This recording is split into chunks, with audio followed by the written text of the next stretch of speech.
All right, we're up. Good morning. Morning. Now I need to figure Everybody. out how to add all the things that Tim did. Ooh, there we go. There you go. Now you figured it. You got it. You All right. got it. Look at you. Well, now the hope needs to be that my Wi-Fi stays up and Strong. running the entire time because the Wi-Fi at the studio here is terrible. Good morning, Chris. I guess it's working. No promises. Patrick and I are in charge this week. Just hang with us.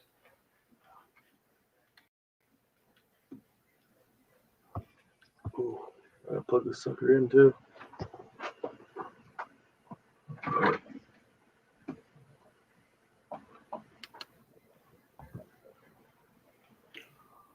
All right, you're up.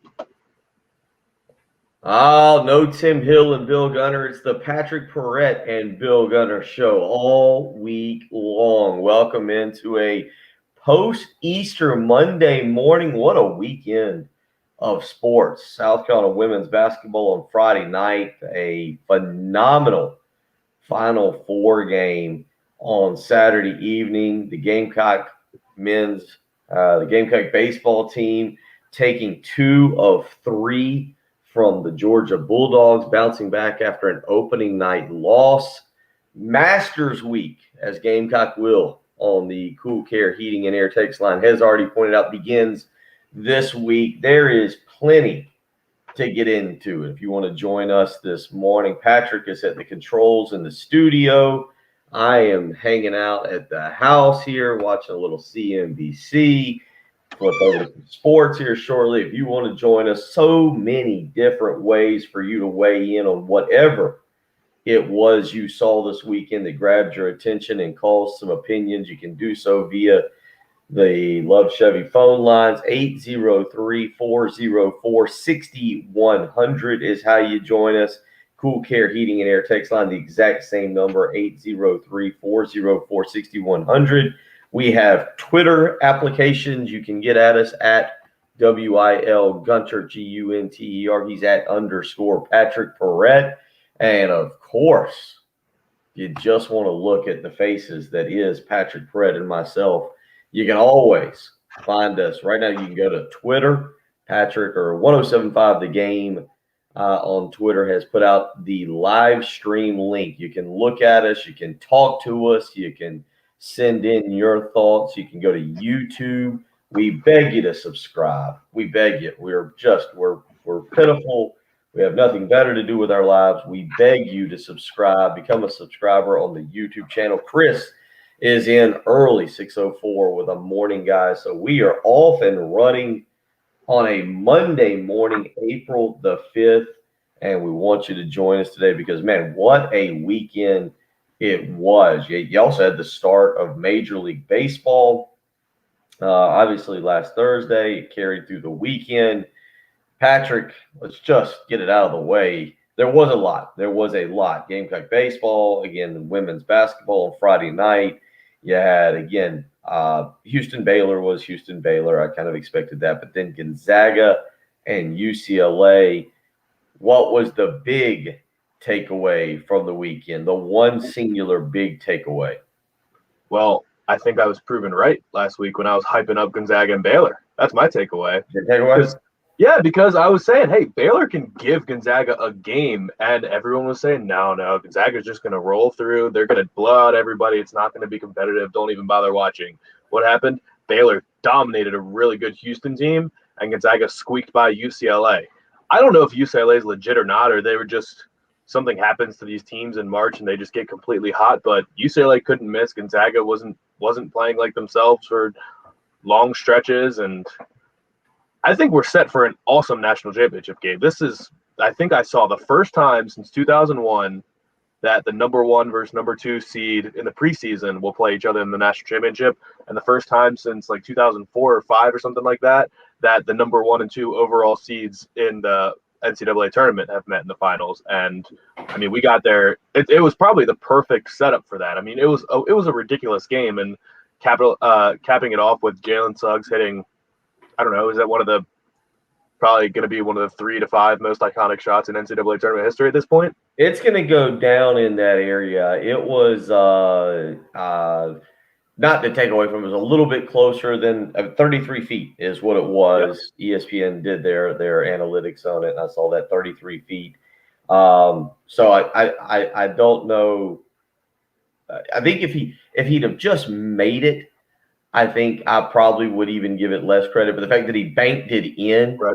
The bank was open late Saturday night. By the way, if you're gonna hang around and listen to us this morning, Patrick and I already off air on the live stream have agreed, despite the fact we are the 2 youngest members of the early game, the old members are on vacation this week, Tim and Jen.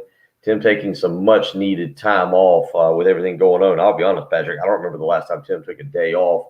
He's going to take the whole week off, so good for him. But there's going to be an old man rant coming here at some point during the show about tip-off at 9:20 tonight. I am not pleased with that. But Gonzaga, UCLA late on Saturday night. Jalen Suggs banking it in. And I'm with you. I think it was a combination of things in that game. I think you had Gonzaga for the first time all season feel the pressure of being the number 1 seed, of being undefeated, of not having a close game. And then you just had UCLA playing out of its mind. And I went back and looked because there was an article I read 2 years ago about a big-time basketball recruit who was very the way he did his recruitment was very strange. He didn't do interviews. He would go to AAU tournaments and just dominate, but he wasn't labeled as overly athletic. He was a trash talker. He had a weird beard. He wore a headband. You want to guess who I'm talking about? How long ago are we talking about right now? 2 years ago. Oh, Drew Timme? Yeah.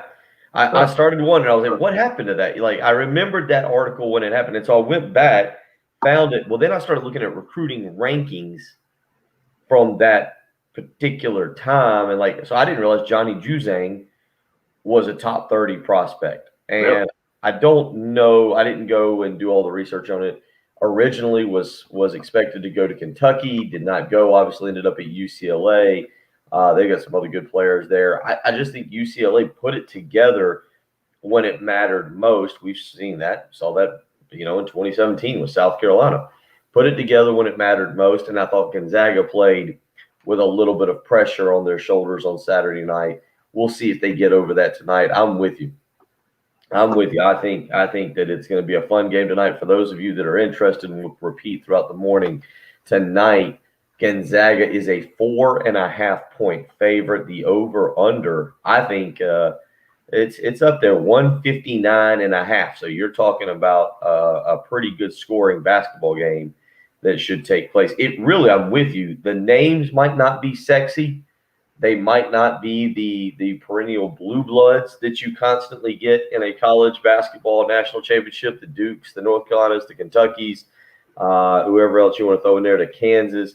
But I think you've got the opportunity for a really good game tonight. Yeah, and I didn't even hear 159.5. My gut for both, I had like a strong gut reaction to the line and the over/under. I think it's going to be, if either team gets in the 70s, not the 70s. 70s is a little aggressive, but that basically puts us at like a mid-70s game, right? On either side. 82-78 about is about what you're looking at. You got to think 80-80 is 160. So they're expecting, I would say, roughly an 83-78, 82-78 kind of game. I was surprised. I guess Vegas I thought they would maybe overreact, or I guess I'm surprised at their reaction, because before this weekend, I was thinking if Baylor and Gonzaga meet in the national championship, it'll probably be 3.5 or something like that. I'll like the points in any of those matchups. I think it'll be a 1-possession game. It'll come down to the end. It'll be probably one of the all-time classics that only 20% of the country will be awake for, because it'll be after midnight by the time that game ends on a Monday night. But after Baylor whooped Houston and Gonzaga squeaked by UCLA in overtime, and the number still came out at 5, I would say I would be all over the 5 points. I think it's going to be such a good game. I would be really, really surprised if it doesn't come down to the last possession. And Baylor's defense is just so good. I mean, Gonzaga's really going to have to shoot the ball like crazy. If Kispert goes cold at all, or like Davion Mitchell is the best single defender in the country. I don't know who he's going to guard, but that'll be the most interesting thing from the beginning. I can't imagine he guards Suggs, but maybe he just goes wing on wing with Ayayi or just tries to close out on Kispert. But no matter what, I like the under and the points. It's going to be a phenomenal game. I won't get to watch it, and I'll be extremely salty because I'll be working while it goes on, but I will be monitoring it closely. So prepare accordingly for Salty Patrick tomorrow morning. I am with him on this. We'll do an old man rant coming up here in a little while. 9:20 is the tip time tonight. There's no reason.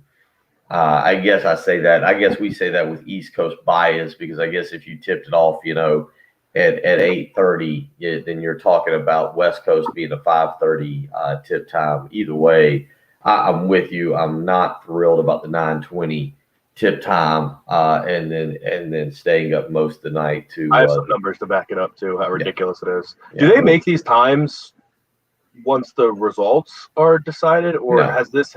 it was going to be 9:20? Yeah. Even if it was 2 East Coast teams. Yeah, like Michigan versus Villanova or something like that, it would still be.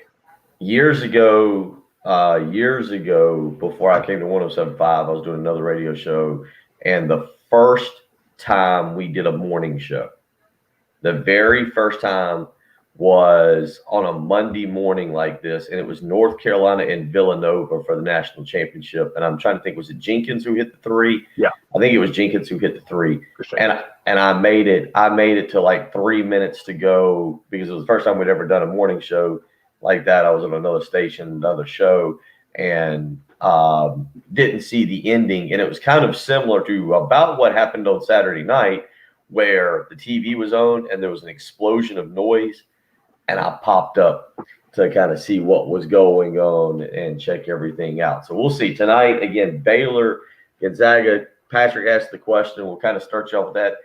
Where do you rank that in terms of all-time shots to end a Final Four game? What else you got up there? You got the North Carolina State Houston game would certainly fit in there.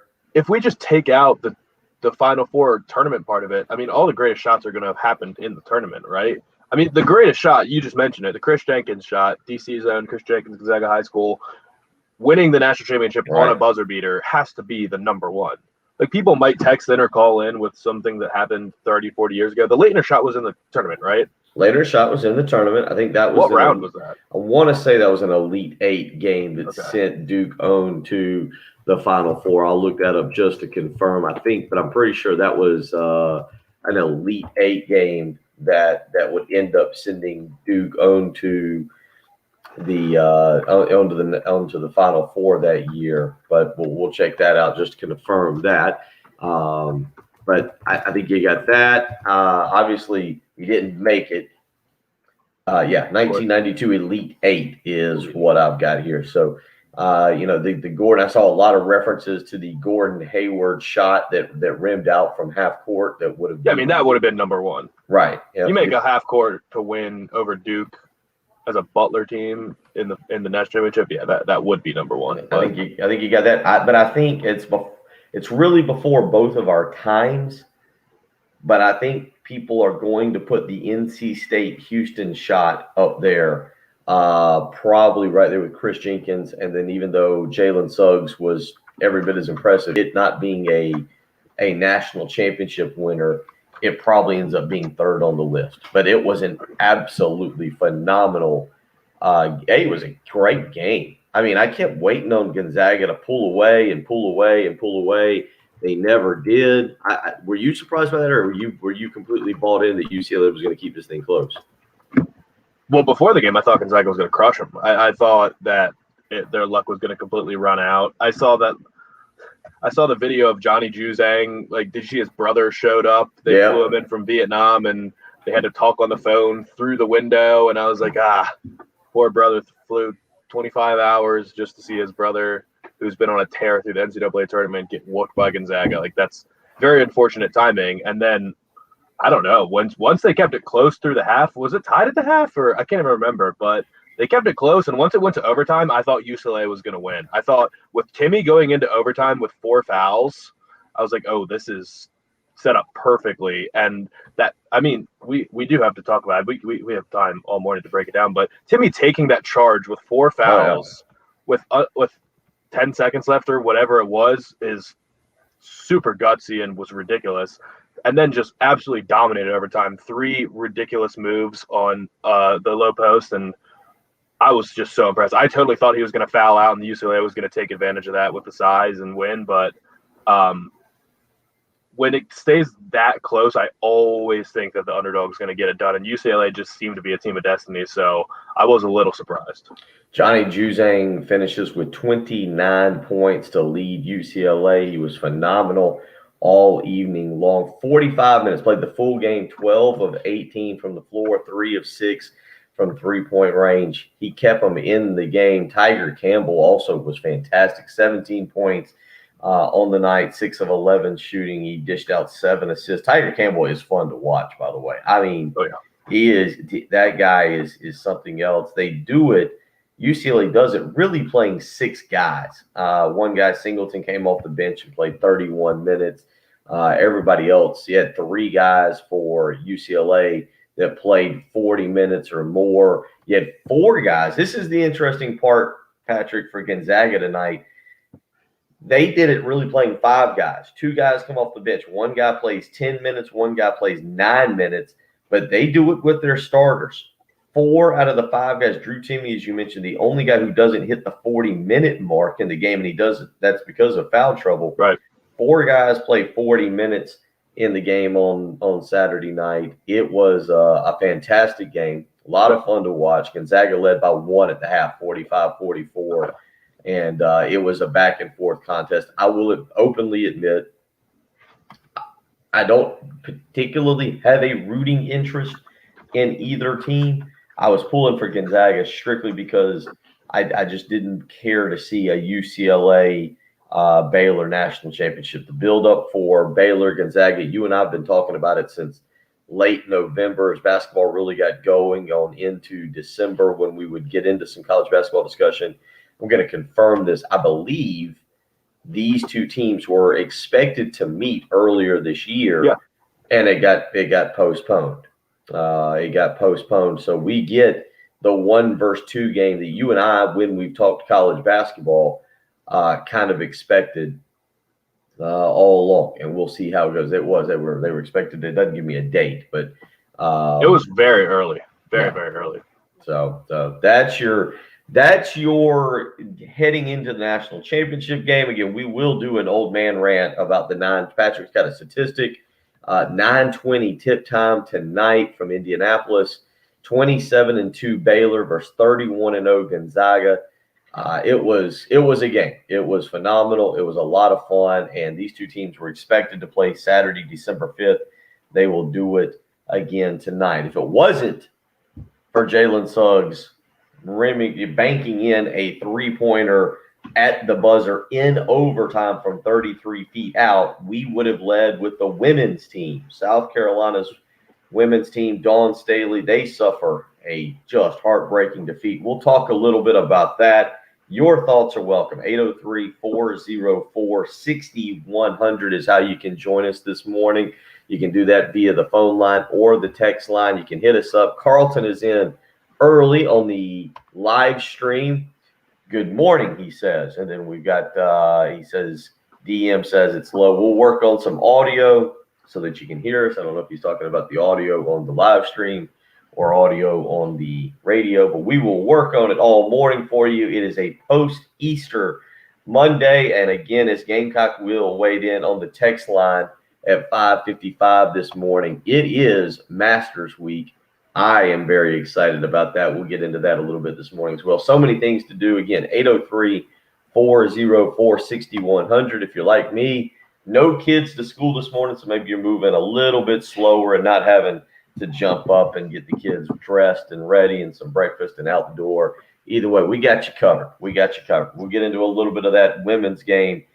The Friday night, just a heartbreaking loss for South Carolina as they fall to Stanford, who went on to win the national championship last night. You're listening to the early game on 107.5 The Game. All right, love Chevy.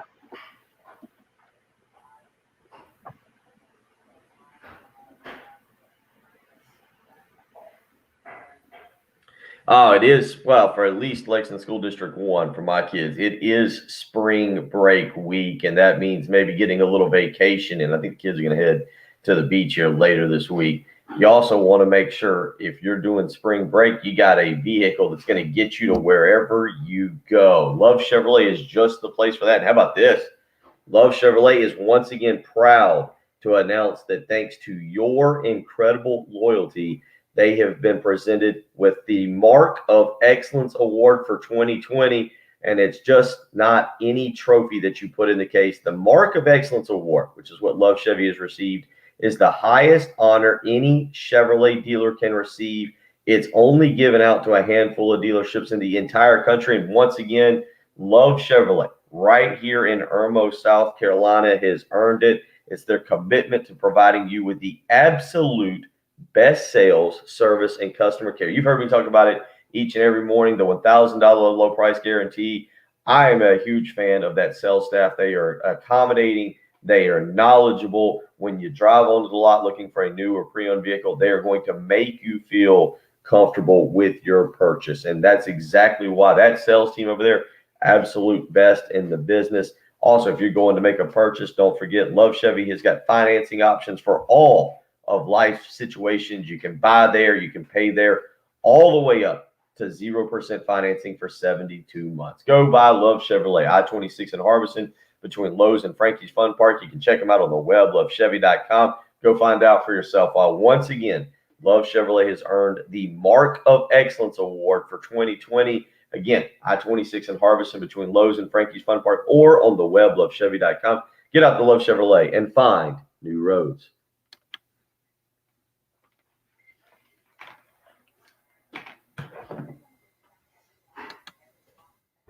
DM, is it the audio on YouTube? Thank you. On YouTube. Yeah, I don't know why on YouTube it'd be low. We got usually we're running the audio through Tim's computer in his garage, and we've got it on Patrick's computer here in the studio. So we're going to learn this morning. We're going to learn. People listening on the live stream, does it sound different than it usually does? We're not doing anything different. Is it me and Bill? Is it just Bill? Let me know, because the only thing that's different this morning is me doing it from the studio and hosting it from the studio.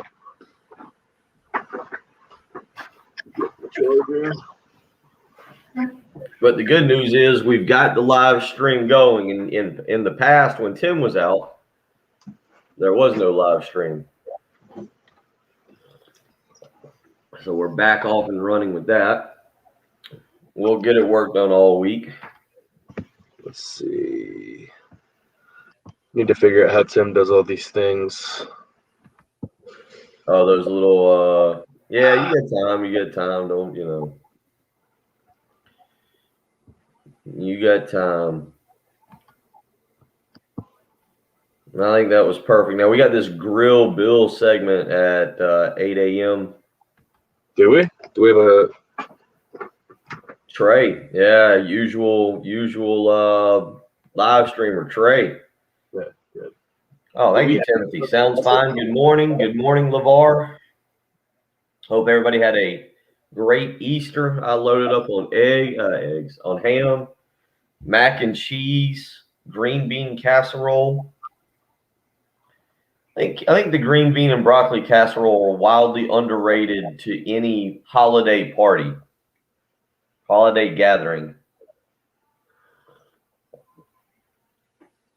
It is also sad in my family. We're having a thinning of the herd. I had another aunt pass away a couple weeks ago, and another great aunt. She was in her 80s, and so we were down another family member, and it's starting to look a little skimpy around our place with family members. It's depressing. But then we sat outside. I tell you what, I think we've turned the corner, everybody. I think we're gonna get some rain this week. We thought that, but last I'm talking about this. Well, you're right. We thought that, but I think this week though, man, it gets nice. I think. Let me confirm I mean, here. it's gonna be mid to high 80s the next couple of days. Yeah. Yeah, 79 today, no rain. 82 tomorrow, no rain. 85 Wednesday. Then we got to hope this early forecast kind of turns loose. Patrick, do I have any liners I need to read? Do you know? I can't get into be creative, so I don't know. I'll kind of make them up as we go. Yeah. It's professional radio at its finest. If you want to see what it looks like when Tim darts out and I go in, it's a good time. Because I just can't get into be creative. It says please use cumulusoffice.com, and I type in cumulusoffice.com and it says this domain's available for $280 a year. Oh, okay. All right. Well, hopefully, again, everybody had a lovely. I'll be interested to see the interaction we get this week, just because if a lot of people are like me, I know you're still going to work, but without the kids and everything, it's not as rushed. And I don't know if everybody's on the beginning of spring break or the back end of spring break.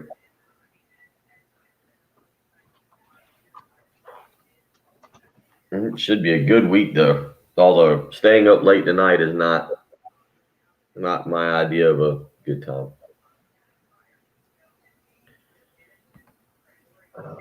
Yeah, I mean, we're just going to have to freestyle the promos and liners. Well, we might be able to get in touch with Tim later today and see maybe he can send in a suggestion. Yeah. No word on how the trip to the Outer Banks went for Tim. 8.5 hours in the car. I left him alone this weekend. He made it. I talked to him yesterday, and Did he? no updates, but I hadn't bothered him. I think this is the first vacation he took. Obviously, we all took the vacation, but back at Christmas. But and his first vacation he's actually taken, and we're back. It's been a while.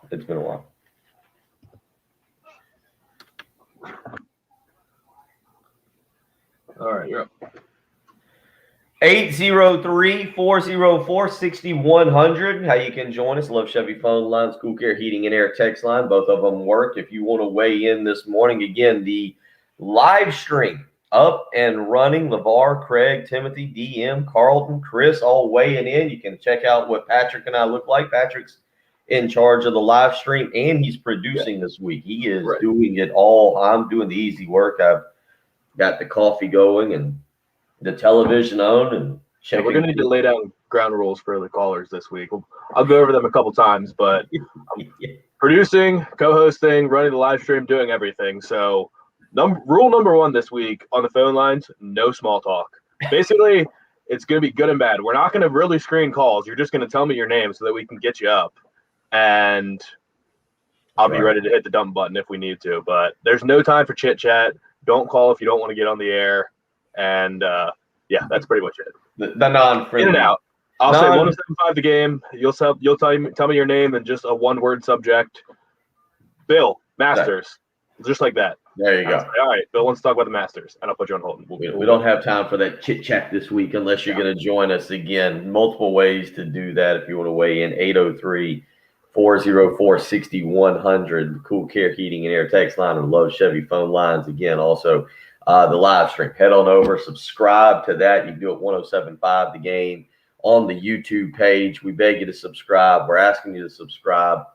We may even give away prizes that we can't guarantee we can give you if you go and you subscribe to get us to 700 this week. We're talking a lot about, obviously, the men's Final Four. The game tonight, 9:20, Gonzaga, Baylor. Phenomenal game on Saturday night. The late game, of course, is how it would work out. Gonzaga, UCLA, Jalen Suggs nailing the three there at the buzzer in double overtime. If it wasn't for that, we would have led with really a great game. You can get into the refereeing, and certainly I know a lot of people will, but a fantastic just back and forth, a nail biter. It would be one that, depending on how the rest of the weekend turned out, we'd still be talking about. South Carolina and Stanford on Saturday night. Absolute heartbreak. The Gamecocks with what I thought was one good look at it. Aaliyah Boston at the rim as time's expiring. It's a tough shot. I mean, it's not. Look, anybody that's ever played basketball, anybody that's ever kind of even in pickup situations been in that scenario, it wasn't an easy look at it. It was a good one. It was a good one, but it wasn't by any stretch of the imagination a give me for Aaliyah Boston. A lot of things happened down the stretch there in that game that I know people want to jump on regarding the refereeing and some things that were going on. But Stanford wins 66-65. Now, this stat, I'm not even going to go back and try and confirm. We're just going to go with texter Gerald this morning. He says, what about Dawn Staley's amazing stat line? All three of her final four losses were 66-65. I did not know that. If that's true, that really is absolutely insane. But a tough game. Patrick, I know you were busy throughout the weekend. Did you get a chance to watch much of this on Friday night? Oh, yeah. Start to finish. I woke up early and to make sure I could watch it. It really was devastating the way the end. And we haven't gotten any text about it yet, but the fact that we did have the chance for a bucket and a putback to end the game is definitely going to help the refs, because if that didn't happen, and we forget that was on an inbound play, like South Carolina was going to foul to try and send Stanford to the line and make it either a 2 or 3 point game so they could get another look. But if they hadn't stolen that, then Stanford's at the line, and we're going to continue prolonging the kick ball conversation, because in no world was that not a kick ball with maybe a minute left on the clock. Oh, and then Stanford gets it and goes in transition and gets the bucket. I mean, it was the most blatant, egregious kickball you're going to see. So, I mean, that really saved them. But it was a phenomenal game. And Stanford, again, I don't know how South Carolina fans felt yesterday watching Stanford win the national championship. But did you see the end of that one where it came down, Stanford was up a point, and Arizona was inbounding with 6 seconds left, and Ari McDonald, their best player, who's been just lights out all tournament long, they didn't really have any play other than inbound it to her and let her get a shot, because Stanford immediately double-teamed her, and she just got swallowed up by the double and had to shoot some just awful turnaround, fadeaway, right inside the three-point line, never really had a prayer. So Stanford squeaked by again to win the national championship, but I'm not sure how people felt about that. I feel like there was a lot of animosity towards Stanford after the way things ended on Friday. It was, and you're right, the kickball situation. I've seen I watched it live, but then I've seen the screenshot of it. It's a perfect example of how to kick a ball in sports, by the way. It is, if you haven't seen it, see if I can track it back down. Like, it is textbook form on how I've taught my son how to kick a soccer ball. How that was a blown call is beyond me. Certainly, it played a role in the game. The Gamecocks had opportunities. Let's not just say, though, that I thought they had opportunities. I thought it was a game that they probably should have won, even despite poor officiating. Stanford played well, give them credit. South Carolina, though, 5 of 8 from three-point range. That was the concern that South Carolina was 9 of 20 from three-point range. They shot 23 pointers, is a lot more than they typically shoot. And that was the concern that ESPN had for them going in the game. I'll be honest. If you tell me ahead of time that South Carolina is going to shoot 23 pointers and make 9 of them, I'm pretty much telling you they're in the national championship game. Obviously, the big front line out-rebounds Stanford 40-36. The turnover battle, South Carolina with 11, Stanford with just 12. It was a cleanly played game, and I don't want to take anything away from Stanford. The Gamecock women, again, we were talking about benches. This may have been the game where not having Lily Grissett really got to them, because they, once again, only played 6 players there. Destiny Littleton only playing 2 minutes, but you had a really good showing. Zaya Cook, 39 minutes, 25 points, 10 of 23 shooting, 5 of 8 from three-point range. They'll be back. They'll be back, and they're going to add. I'm not going to tell anybody for a second that I sat down and watched Raven Johnson play for the National High School Championship at some point this weekend. I saw it being promoted, but I never watched it. They'll be back. What did we say, Patrick? They've got 3 of the top 4 players coming in. And four overall McDonald's All-Americans. Yeah, ridiculous. So I think 6 already on the roster. I think it'll be a grand total of 10 on the roster next year.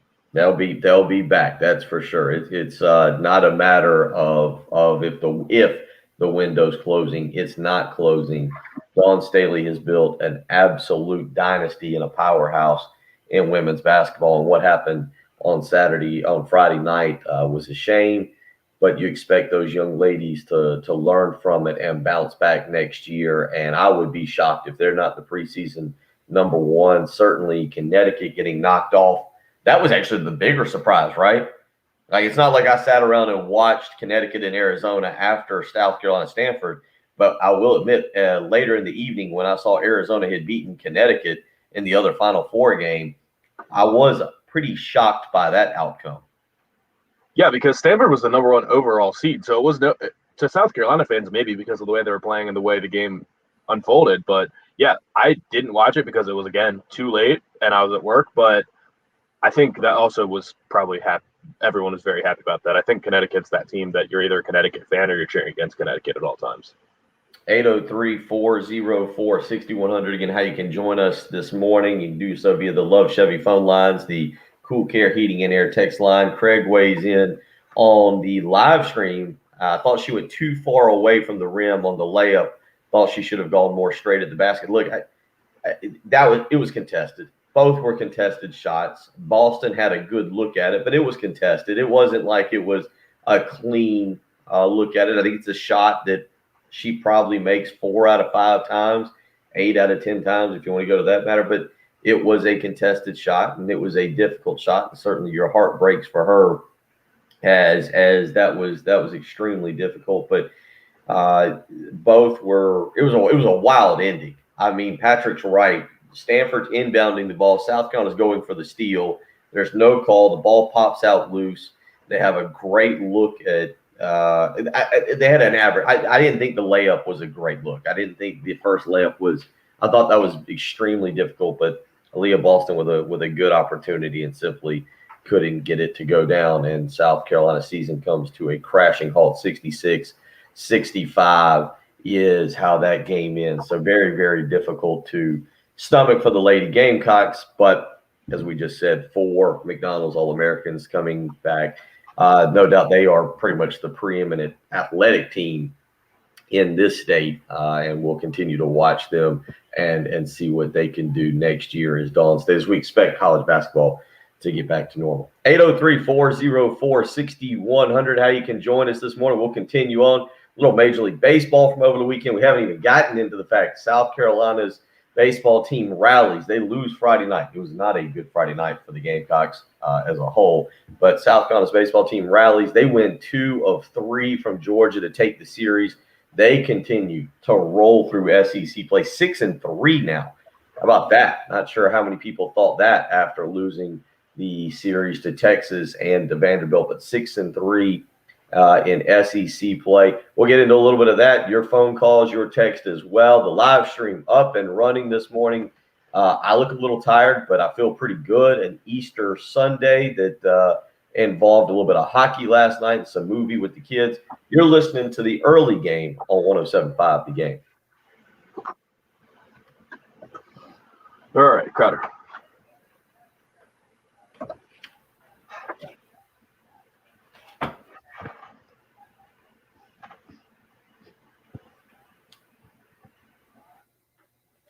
It's that time of year, spring cleaning. Some of you are like me, you're lazy. Let's be honest. It's not worth it. Spring cleaning the baseboards, cleaning out the junk.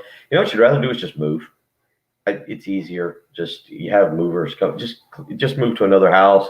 You can do that right now. The housing market's hot. You can actually get in touch with the mortgage guru himself, Jacob Crowder, this morning. See how much you can be approved for. You can move into a nice, clean house. It's a lot easier, right? All you got to do, and maybe that house could be bigger. All you got to do is start the process by calling Jacob Crowder this morning and seeing what he can get you approved for. You'd be shocked. Interest rates are still very low. Jacob's helping people save $200, $300, even $400 a month. Give him a phone call this morning, 803-719-1037.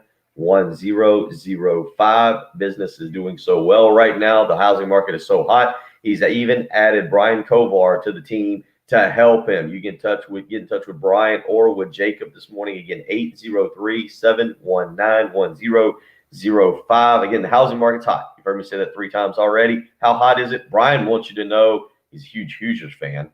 Don't get caught watching the paint dry. Big fan of the movie Hoosiers. He wants that to be used as part of his slogan. He doesn't want you to miss a golden opportunity. If you're thinking about refinancing, now is the time to do it. You can save money on that monthly mortgage payment.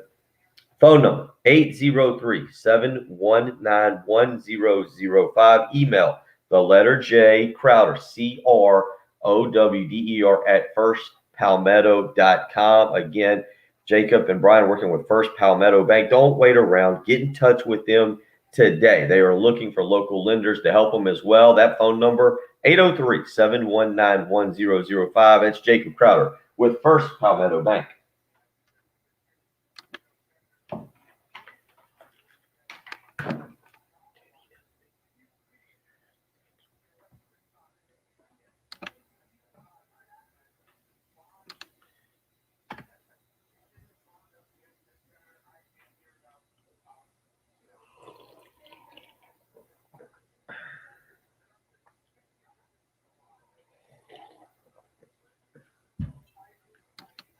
I always forget we don't have 4 people talking. I can't tell if my mic's on here or not, or if my volume's on or not. Our favorite Clemson texter has already sent in 2 text messages, neither of them about Clemson. I don't know if we need to get into Clemson losing their backup quarterback and now being without any scholarship quarterbacks this morning. That was not particularly good news. Carolina baseball talk is next, Jan. We have got so much to get. It's actually one of those mornings where I kind of dreaded. You get used to doing a 4-person show, and in the afternoon, Patrick and I are pretty good. But when Patrick's not having to produce and he can just talk, it makes it a lot easier. It always makes me appreciate what Heath does completely by himself, but Heath can really, really talk. And having to do it kind of with Patrick having to do multiple other things makes me miss when we have 4 of us here that can absolutely just kind of cover everything.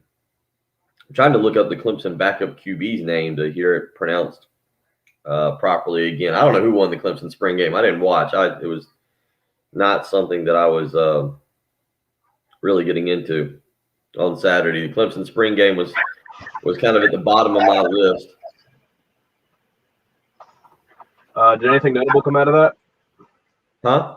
Anything notable come out of the Clemson spring game? Yeah, their backup quarterback, whose name I can never pronounce. Tyson? No.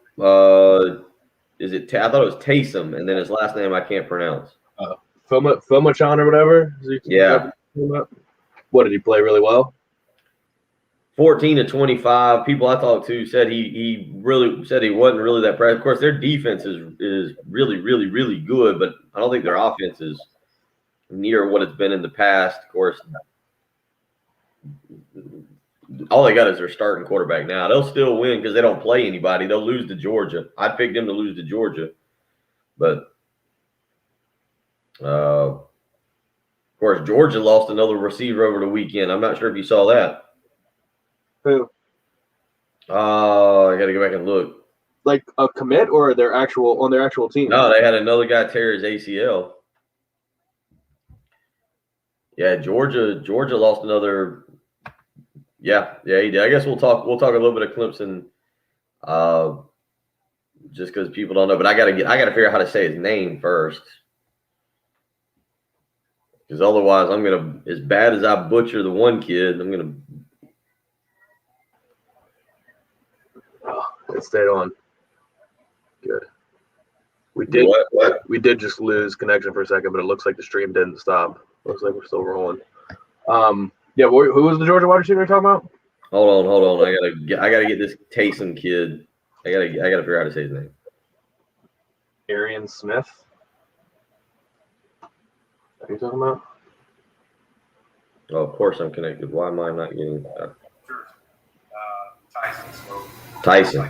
You are right. it looks like everybody came through it pretty well, with the exception of The the wind guy was carted off the field 5 days ago. He's actually good.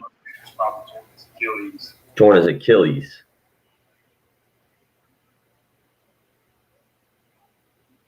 I know Pickens isn't going to miss a season, is he?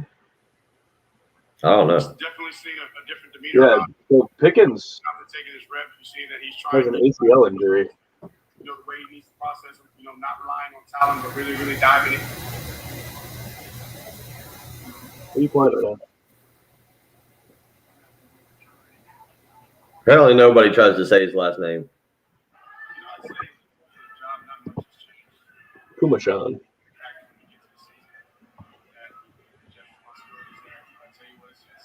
It's refreshing. 14 and 25 was who? Uyunglele? Do what? I just figured out how to pop these texts up. Fumacan? Tyson Fumacan? Timothy, you were there. Is this San Antonio? You were in San Antonio? Huh? Timothy says we were there. It was soul crushing. I guess he's talking about. Oh, I assume he's talking about the women's basketball game. That's pretty sweet. I would love to go to San Antonio. I'd like to go. I was looking at vacations over the weekend. Everything's starting to. Where do you see Timothy? Or did I lose? I just popped it up here. Oh, way back up there. Oh, yeah. Oh, there you go. Hey, look at you. Figured out how to do that. All right. Look at you making strides. So Pumacan. Is that right, Craig? Kumachan? I couldn't tell it for $1 million. Let's see if I can do a name phonetics here. We're coming back in. All right. We're gonna have to Get into 3 minutes. short segment.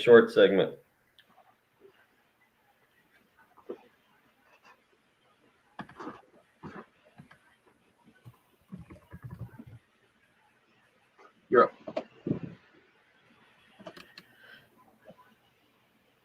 803-404-6100. How you can join us this morning as we roll along 6:51 a.m. on a Monday morning. Hope you're doing well out there. Not sure if you got to get the kids ready for school. Maybe you're like mine. They got the week off, little spring break. Maybe you're planning a little trip later this week. Get out of town. It was a great sports weekend. Jordan Spieth wins the Valero Open. We move on to Masters Week. We're talking about the Final Four that occurred on Saturday night, Baylor, Houston, but then a really good game if you were able to stay up and watch UCLA and Gonzaga. Fantastic weekend. And then you had South Carolina baseball rallying, taking 2 of 3. Will Sanders yesterday, fantastic. 8 innings pitched. Gave up just 1 run. South Carolina rolls over the Georgia Bulldogs 5-1 yesterday. They take the weekend series 2-1. Big game, big game tomorrow night. I think it's occurred usually during our show where they put out the new polls. We'll see if that happens here at before 9 a.m. But North Carolina. In Charlotte tomorrow night, 7 p.m. It'll be televised on the SEC network. Of course, you can hear it right here on 107.5 The Game. But Patrick, we talked about this team, and 2 weeks ago we said, hey, I think it was you and me. We kind of picked on Tim. If South Carolina swept Florida, we were coming in. We were ready to party. It was all Omaha. We were booking tickets and flights and hotels, and then you go out and look. Georgia's not a great baseball team. Let's not pretend like that this is the same type of series victory that you would have gotten over Texas or Vanderbilt, and certainly not like one that you got over Florida. But to go and take 2 of 3 to keep the momentum going, that's huge. Yeah, I actually think it's good that the loss came on Friday and you could end on 2 wins. I don't know if people would feel different if you won on Friday night and Saturday and came in after a loss on Easter Sunday. But Tim and I were talking about, I think when you were maybe taking the kids to school last week, I asked him how many of these next 6 SEC games do you need? Because Georgia and Missouri are arguably the 2 worst teams in the SEC, or 2 of the 3 or 4 worst. When you've got LSU after that, and then you got your 3 top 5 teams in a row with Arkansas, Ole Miss, and Mississippi State, we kind of agreed that you probably need 5 of the 6 between Georgia and Missouri. So I'm interested if people are pumped that you just won the series or a little perturbed that you only took 2 of 3 when you probably should have swept, especially when Georgia kind of threw a weird rotation at you on Friday. Didn't play the normal Friday night starter. Yeah, the Gamecocks now 3rd in the East, 6-3 in conference play, 19-7 overall. And again, we'll get North Carolina. We'll talk more Gamecock baseball, look at the SEC as a whole. We'll get back into that Final Four stuff. Clemson, tough weekend there for their quarterbacks. We'll talk about that as well. You're listening to the early game on 107.5 The Game.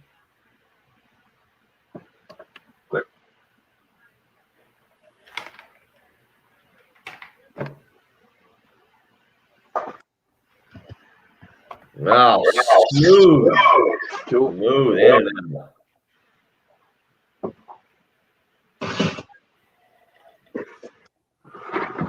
Hey, what are you telling me? He's at least out 4 to – who are you referring to, Craig? Pickens? Out 4 to 6 months?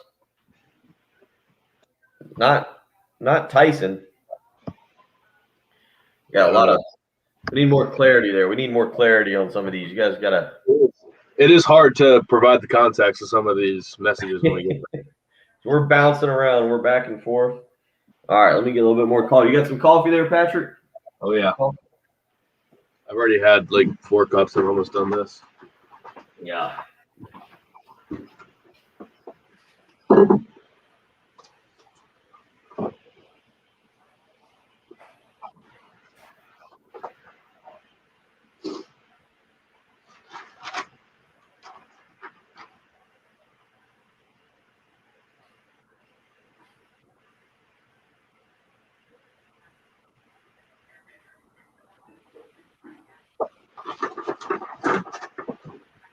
Win 4 of 6 in baseball, Craig saying. Okay, so as long as you get the series next week and you're feeling good.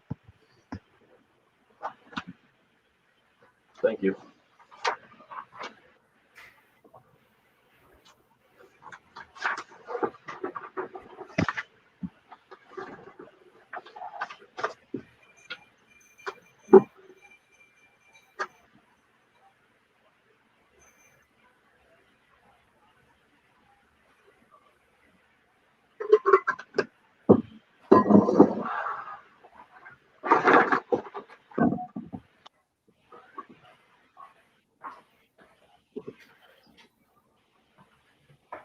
No, win 4 of 6.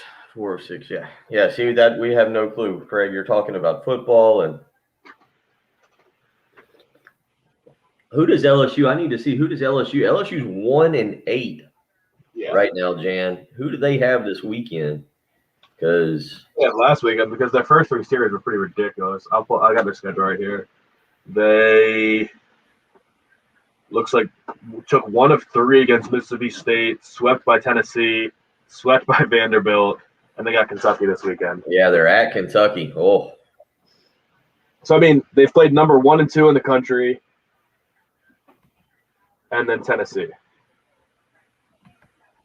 Well, it does make it a little tough.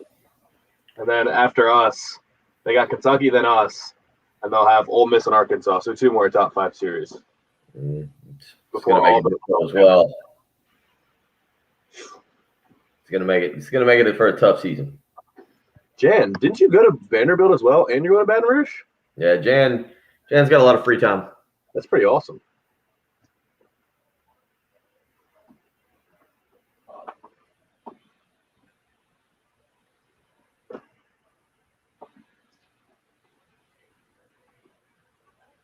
Bill, do you have ABC on your YouTube TV? ABC? Yeah, like the main. You have all the main channels, right? Yeah.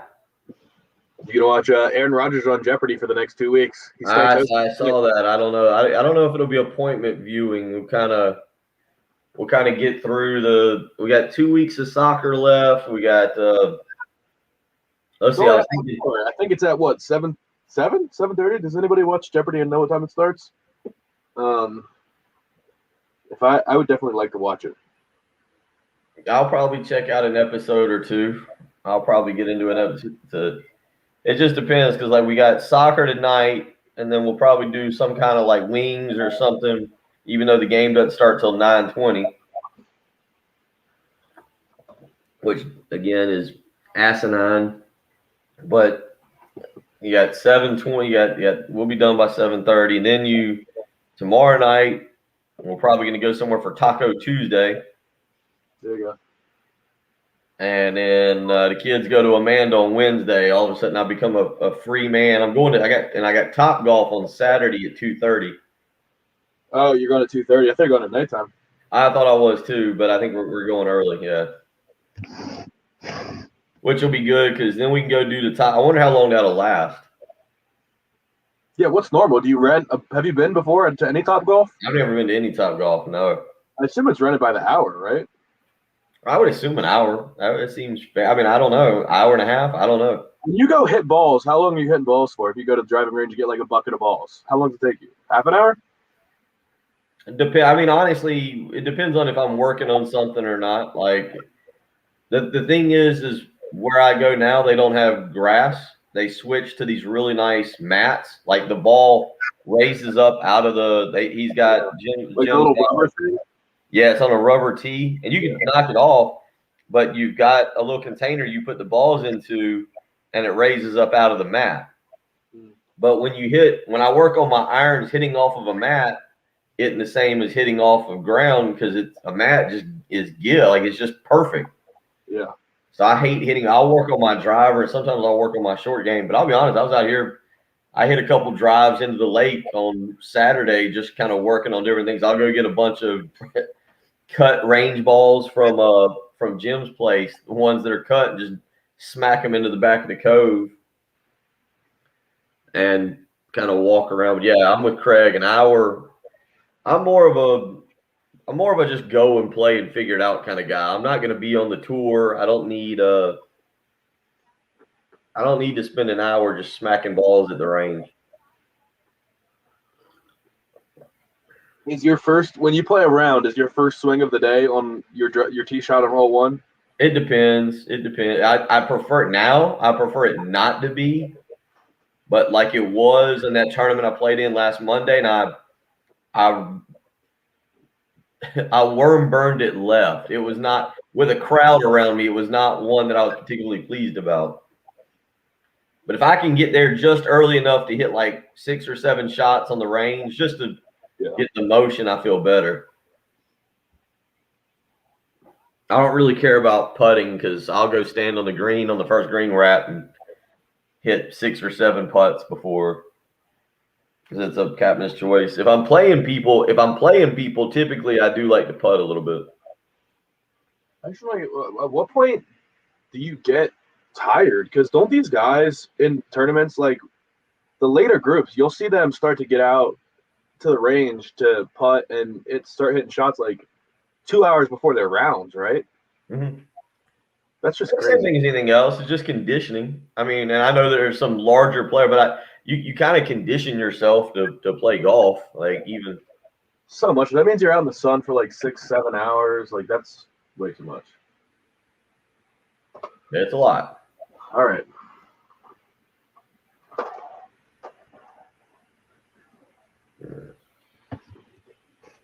Morning, Sonny. Welcome. Welcome in. It depends, Jan, what time you go. You might need a Bloody Mary. I got too many Bloody Marys this week, and I was getting heartburn. Yeah, I can only do one now. All right, here we go. You're up. A lot of golf talk on the live stream, talking about what's going on and how you practice, get ready for your particular round. This weekend, the Masters gets go. I say not this weekend, but I guess tomorrow, really, the Masters gets going down in Augusta. It is that time of year. Looking forward to it. Jim Nantz, the soothing sounds of Jim Nantz will overtake your televisions throughout the week. So if you don't like that, you might want to prepare your TV accordingly with mute. We'll overtook it on Saturday. We'll overtake it tonight. Exactly. And all this week. It's a busy week for him. Just big. It's Jim Nantz week across the country. Final Four, national championship game tonight. Masters this coming weekend. It's Jim Nantz week, really. It's not Masters week, but I'm looking forward to it.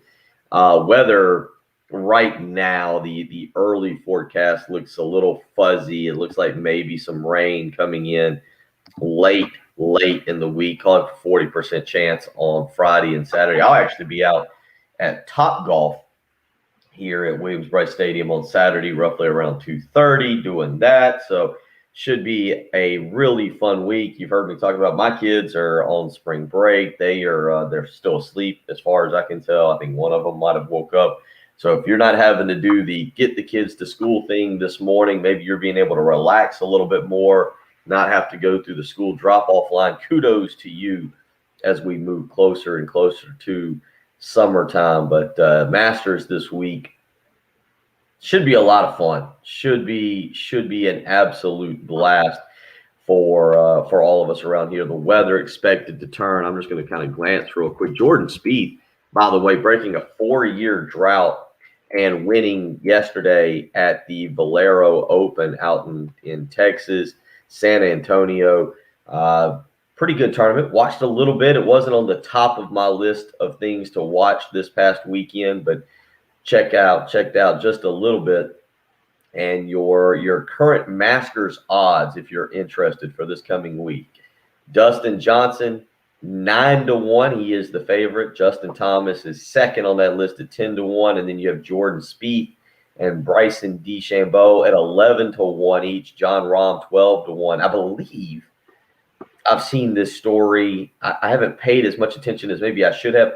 I believe John Rahm's wife is basically due any minute over the next 7 days. I did see an interview with him where he was asked if somebody should bet on him to win the Masters, and he basically said no, they should not bet on me. And so I believe, as I look this up, I actually think they had gave her. Yeah. Welcome. Yeah, they had the. Well, thankfully, I'm not TMZ. I feel good. I feel better about my own life now. 20 hours ago. Yeah, looks like they. So John Rahm is getting to spend a little time with the family. I don't see anything just yet that indicates that he will skip the tournament, but it looks like they have had their child. I see the Instagram picture now. Looks great. Was born. You're right. On Saturday at 12:15 a.m. So John Rahm should probably be in the tournament, but should be a lot of fun the next few days here. South Carolina with a big baseball game on Tuesday night against North Carolina up in Charlotte. We'll wait to see what the polls look like here in a few hours when they come out. Patrick, we were talking about it. I agree with you as we talk a little South Carolina baseball. I think winning the last two games, that momentum thing, baseball's a weird sport like that. And winning the last two games, you get the momentum going into the North Carolina game on Tuesday night. You do get Missouri, who's struggling right now. Missouri 3-6 in conference play. They're tied for last in the SEC East. They are 10-17 overall. One of just two teams with a losing record in the SEC. Auburn is the other, sitting at 1-8 in conference play, 12-13 overall. So I'm with you. I understand it's baseball. Things happen. You got to go win the series against Missouri this weekend before you get back into that incredibly difficult stretch. Yeah, especially when it's back home. But the Friday night thing. Right, I think I said at Missouri. I meant back home. I think it's back home. I think so, because it wasn't Athens this weekend, right? Yeah. But yeah, the Friday thing, I just think it's nice for us because people it's so reactionary. Baseball season is crazy to follow because you can lose a midweek game on Tuesday. On Wednesday, everyone's freaking out. Then you can get a sweep on the weekend, and everyone's saying back to Omaha. You can take 1 of 3, and everyone wants to rip their hair out. It's so ridiculous, the roller coaster that you ride during a baseball season. So I am glad that it was Friday night, and the storyline can be like, hey, you bounce back from a tough Friday night loss on a road trip and a dominant win on Saturday. Pretty dominant win yesterday, and rather than maybe win the first two, and if you lose on Sunday, do you think the attitude, if they won on Friday, won on Saturday, and lost yesterday, do you think the attitude everyone comes in with is, hey, we took the series, or hey, we had the opportunity for a sweep against a bad team and we blew it? Great, this is awesome. Now we got to sweep Missouri. I think people aren't as excited to talk about it, but they're happy about the season win. Maybe not as excited. 803-404-6100 if you want to weigh in. The Love Chevy Phone Line's Cool Care Heating and Air text line. Or obviously you can hit us up on the live stream. I think people are less willing to talk about it, but it was a great day yesterday. Yesterday, I assume most of you are listening here in kind of the Columbia, the Midlands, maybe throughout the state. It was a beautiful day. If you did Easter, if you got to see your relatives, your family, spend a little bit of time and with them, hug and kiss the ones you love. You had a really nice day outside. I know for me and my two kids, we went and saw the family, had a great meal. We were back here at 4:30. There was a bunch of friends sitting around outside. We sat out. I had a cigar, a few more beverages, and watched the sun go down. And it was just a great overall afternoon to just enjoy the day. And so I say that, Patrick, because if you lose that game yesterday, maybe it takes away just a tad, just a little from your sports perspective of the weekend. But I think winning 2 of the last 3 helps. You get the big series this coming week, or you get the big game, the rival game against North Carolina tomorrow night. You take that one, and then you're right. You go into the series with Missouri with high expectations, and we'll continue to monitor that. I'll be interested to see where the Gamecocks land in the updated D1 baseball poll. I think that's the one we are officially using on this program. And right now, it looks like all things are absolutely clicking for this baseball team, and it's going to be interesting. Again, as I glance over at the D1 poll or at the D1 website, I do not see an updated poll. Again, they've done this usually towards the end of our show is when it comes out, but we'll see how it looks there when it pops up. 803-404-6100, how you can join us this morning. Again, Cool Care Heating and Air text line or Love Chevy phone lines. Dan weighs in on the text line. A SEC series win on the road is a win. I don't care who it's against, and I'm with you. I'm with you 110%. Look, I don't know what to expect from this baseball team. We saw 16 games last year. They were 12-4. They had lost a series to Clemson, lost a series to Northwestern. Then the season got cut short.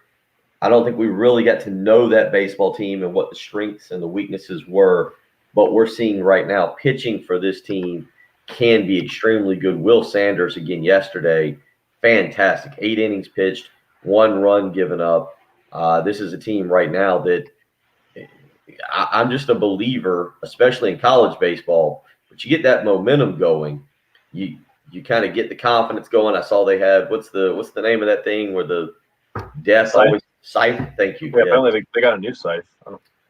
Went out and I saw him carrying it around the ballpark there on yesterday on Sunday afternoon. So they've got that little issue fixed, and this baseball team, things can change quickly, and there's still a lot of season to go. And not only is there a lot of season to go, there's some really difficult baseball games that they've got to get through. But certainly you like where Mark Kingston and his team is sitting. Wes Clark also with his 15th home run of the week, and he is just smashing the ball of the year. Yeah, I'm sorry, 15 overall. What a huge weekend, yeah. That'd probably be worth some kind of award or something. So anyway, so you got that. Patrick and I have discussed the other 2 stories of the weekend. Unfortunately for South Carolina fans, the other major story, not quite as fun. The women fall 66-65. Patrick, a lot of people weighing in both text line and on the live stream.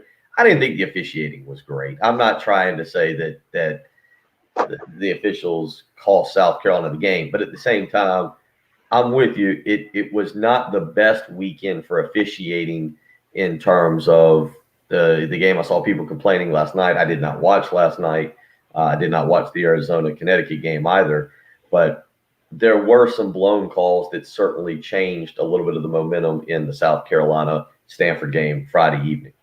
Well, yeah, I mean, you're always going to feel worse about it when it's at the end of the game and it's obviously a huge call. You're down and there's a kickball when you're trying to tie the ball game, and it changes the entire complexion of the last minute. And then, yeah, didn't even mention that people keep mentioning that pushing the back on Bree Beal was very obvious, very egregious. So 2 missed calls in the last minute, and I think generally it's kind of bad when the announcers are saying, "Can you believe that?" Like they were stunned. They said, "Did you see that girl just push Beal in the back?" Like they were absolutely baffled, and they were going on and on about the kick ball for a couple minutes. So I mean, you're always going to think. I think you always kind of think the refs are bad, but when you have the announcers on your side, it reaffirms it, I believe. But I didn't notice anything through the first 3 quarters and midway through the fourth. I didn't think it was bad in any substantial way. I mean, Aaliyah Boston got in foul trouble, which is always going to hurt you, but that's the problem is when it impacts the game in the last minute, you're going to notice it more and you're going to be more fired up about it. But I mean, that's the thing. They were kind of bailed out because South Carolina still did have a chance to win the game. You're always going to take, if you have 2 looks within 2 feet of the basket in the last 5 seconds, you're always going to take that chance. If every game came down to Aaliyah Boston having that same look, that putback look, you would feel pretty good about it because she's going to probably make 8 or 9 out of 10 of those on any given day. Yeah, that was a little bit of the unfortunate part. That's a shot that she does make. It's a difficult shot. It was contested. There were people around her. It was in the lane. Obviously, it was a tad bit of a pressure situation. Same with the Beal shot. She could have gotten a better look probably, but I mean, you have no idea really how much time's on the clock. You don't necessarily have time to look up at the clock and see, oh, how much time do I have a chance to settle? Like, no, you're just driving to the hoop. There's 2 people in front of you. All you know is I got to get this shot up. So, yeah, it's hard to keep your composure in a situation like that because it's also you weren't even expecting to be on offense. The ball just kind of poked out from a crowd of people and Boston outletted to Beal, and she was just kind of stunned to have the basketball. So, I mean, it's just it's chaos at the end of the game. There's no time to think at that moment. Yeah. Tough break, obviously, for Dawn Staley's team, but as we've mentioned, 4 McDonald's All-Americans coming in to add the 6 already on the roster. The headliner of that, Raven Johnson, point guard out of the state of Georgia, who again at least had her team into the national championship at the high school level this past weekend. I think she comes in and is able to make an immediate impact. Just what I've kind of read about her. So Dawn Staley's program not going anywhere. To be quite honest, just based on what I've read, I would be surprised if they are not number 1 to start the next season. So we'll kind of see how that plays out for them. But certainly a program that suffers a tough loss, but one that is primed to stay right where they're at, which is in the consistent discussion of the national championship. Obviously, the other story of the week in the Final Four, Patrick and I have talked about it. They're late games. We're going to go on our old man rant probably at some point this hour about tonight's start time. But Saturday night, you get Baylor, you get Houston. Baylor beats them 76-58. I think it was a 76-58 or 78-56. One of the 2 scores. I don't have it right in front of me. I'll be honest. It was trending toward a blowout.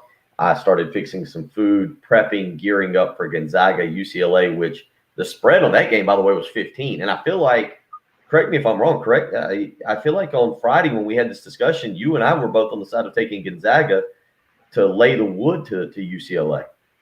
I definitely thought they would. I wasn't paying much attention to the number. That's a ton of points, but all Gonzaga's been doing is covering. Mm-hmm. Like they maybe sometimes, like Oklahoma put up a fight at times, then Gonzaga just blows them out at the end. That's just kind of what they've been doing. They cover all year long. That was only the second game the entire year that they didn't win by more than double-digit points.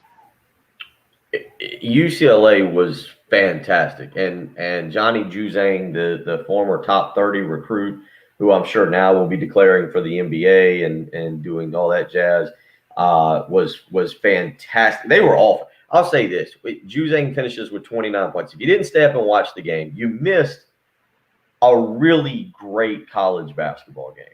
And I really do get it. I'll bang the drum for college basketball. It's been an odd year. I love college basketball. I've struggled more than any point in my life to get into it. Patrick and I have discussed it, and I agree wholeheartedly with him.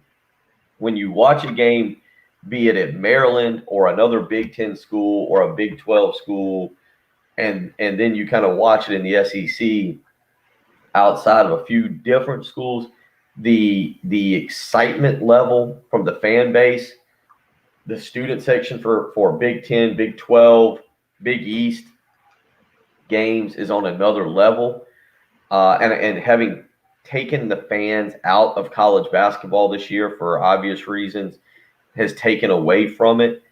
And I get it that guys leave early and they go to the NBA. And I have said for a long time, the biggest problem with college basketball is we don't develop, whether it's love or hate for a particular player. It's why I thought Grayson Allen, as much as he tripped people and might have come across as a jerk, I thought Grayson Allen was great for the game of college basketball because he stayed 4 years and you developed a relationship with him, and you either didn't mind the way he played, you were okay with it, or you absolutely despised him. I think that's what made college basketball great in the 90s, when you developed relationships with Christian Laettner and Bobby Hurley and Grant Hill and so forth and so on. Even though the Fab Five only stayed, or Chris Webber only stayed 2 years, you developed relationships with college basketball's elite players. Patrick Ewing, Alonzo Mourning really come to mind. And maybe you were completely turned off by them. Maybe you hate watched them, but you developed a relationship as to where you tuned in to check out the game. Well, Gonzaga keeps guys. Obviously, they're starting to recruit at a different level. Patrick, I think they're in line for 2 of the top 10 players in this particular recruiting class. But Corey Kispert has been there for 4 years.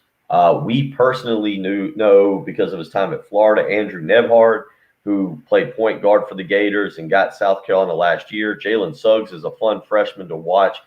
Drew Timme, if you haven't seen Drew Timme, that is a character. And I'm assuming he's not going to the NBA after this year. You would assume that, right? I haven't seen him on any. I see him in like potentially late first round and second round mock drafts. Really? I don't know. You've got to think his stock is getting raised in this tournament because maybe he's not your prototypical NBA player, or at least modern day NBA player these days. But the kid can just ball. Like, he is so good around the basket. He has just unbelievable feel and footwork around the basket. Like, I have to think there's a role for a guy like that in the NBA. I don't know. It's a good. We'll see what happens. Drew Timme he's a character. He's a character. That whole team is a character. If they win, he's been their most valuable player throughout this tournament. I think if he gets anything over 15 points tonight, I would think that he would be the Final Four MVP because he was just money all tournament long. Drew Timme enters tonight's game averaging 19.7 rebounds on the season. Again, he's a headband wearing Fu Manchu rocking. Yeah, he is something else in his sophomore season. You're right. I mean, look at his run through the tournament. They didn't need him against Norfolk State. He only scored 10 points and played 22 minutes. But 30 points against Oklahoma, 22 against Creighton, 23 against Southern Cal, and then the big one, 25 points on Saturday night against UCLA. This Gonzaga team is fun to watch. And if you can make it till, I don't know, whatever it's going to be, 11:30 tonight, 11:40, I'm with you. The point spread on the game tonight, Gonzaga favored by 4.5, over under set at 159.5. Vegas expecting it to be a lot of fun tonight. I will be into it, but Patrick, 9:20. I get it, man. West Coast people want to watch basketball too, but yucky. Just absolutely. Unless you got the day off tomorrow, and neither Patrick or I do, he's got to work tonight. Yeah, yucky. 9:20. Let's do our rant, or you could do your old man rant in the next segment, because I feel like these are the people that will be on our side. Everyone that's up before 8 o'clock. They're all going to be on our side. If you're listening right now, you're not happy about the 9:20 tip-off. No, I can almost guarantee that. I'm not. I'm just becoming an old man. I fall asleep now around 11, no matter what's on television. It's difficult. I can't. I'm not pleased about. I was looking forward, honestly. But here's the other thing, that I'm a big fan of like getting food. So you like to fix. You're a big food fixer. I'll like, for something like tonight, I like to order the food.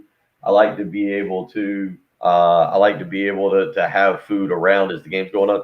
I don't want to eat dinner at 9:30. I want to be able to like pick up some wings, maybe grab a pizza. 8 o'clock seems about right. Eat, be able to watch the first half comfortably, probably then get in my bed. That's not going to be happening. I'm not very pleased with the 9:20 tip time tonight. Yes, I'm old. Yes, I'm cranky about it. If you don't like that, try and stay up the whole night and then go to your job and feel particularly great about yourself tomorrow. The problem is, if you eat at 7 or 8 or at a normal time, by the time 9:20 rolls around and you got a belly full of pizza and wings or whatever, you got no shot of staying awake. There's no way. I'm not in my early 20s anymore. We'll let Patrick get to his rant. We'll talk some more college baseball, some news coming out of North Carolina that I find fascinating regarding their search for a new head coach. I'll get Patrick's take on this because if the names that are coming out for the next North Carolina basketball coach, and my good friend Murray Kynard, if he's out there listening, huge North Carolina fan, maybe he wants to weigh in on this. If the names coming out for the North Carolina basketball search are the people that are going to be hired, oh, daddy, am I shocked where we're going with this. So I'll give you that information. We'll continue on South Carolina baseball over the weekend. A couple people weighing in on the Cool Care Heating and Air text line. Mike weighed in. College baseball is about winning each series. The order of the 2 wins doesn't matter. I think Chris hit us up on the live stream, said the same thing. Basically, it's not that we disagree with you. It's not that we disagree with you on winning the series, but I think Patrick's onto something. When you win 2 of your last 3, when you win the last 2, you go into Monday morning with a little bit of energy. It keeps the momentum going. We'll continue to discuss that as well. 803-404-6100.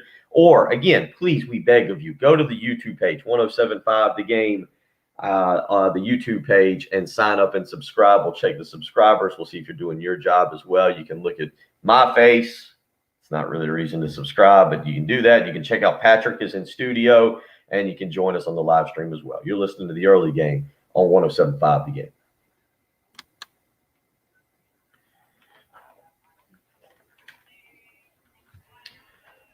Brian, I didn't see the Christian Walker taking one off the schnoz this weekend. He took one off the face. Was it a pitch or? And yes, LeVar, I am not happy about this 9:20 game. I was really fired up for being able to get in there and watch some basketball tonight, check everything out. We'll get into that. That's man, I am not really particularly thrilled. And I don't understand, I get it, West Coast people, but man, you're crushing the East Coast people. This should be an 8:15, 8:20 start time. 8:15 at the earliest. I can get on board with 8:15, but 9:20? All right. Does anybody remember what time the college football championship game started? It's 8 o'clock, right? But it ended at 1 because college football just takes forever to play. Yeah.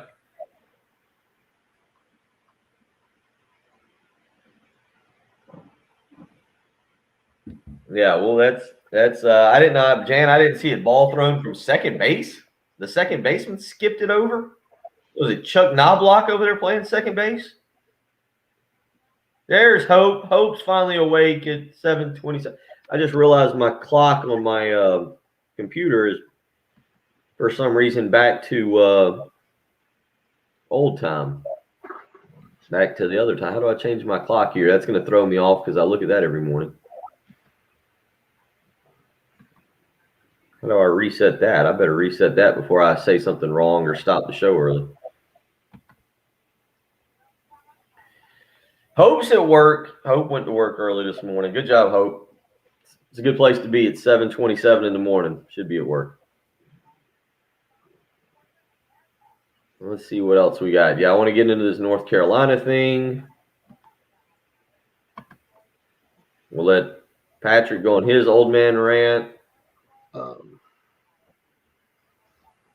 Yeah, this is a fairly long break. So next one, we'll just hit it at 43. Okay. Yeah, we're rolling right along.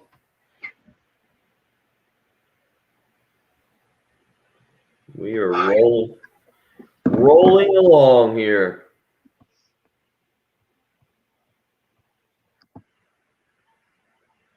I didn't look to see if there was any other college football news from the weekend. Tyreek Smith, the transfer transfer safety from West Virginia, committed to Georgia over the night.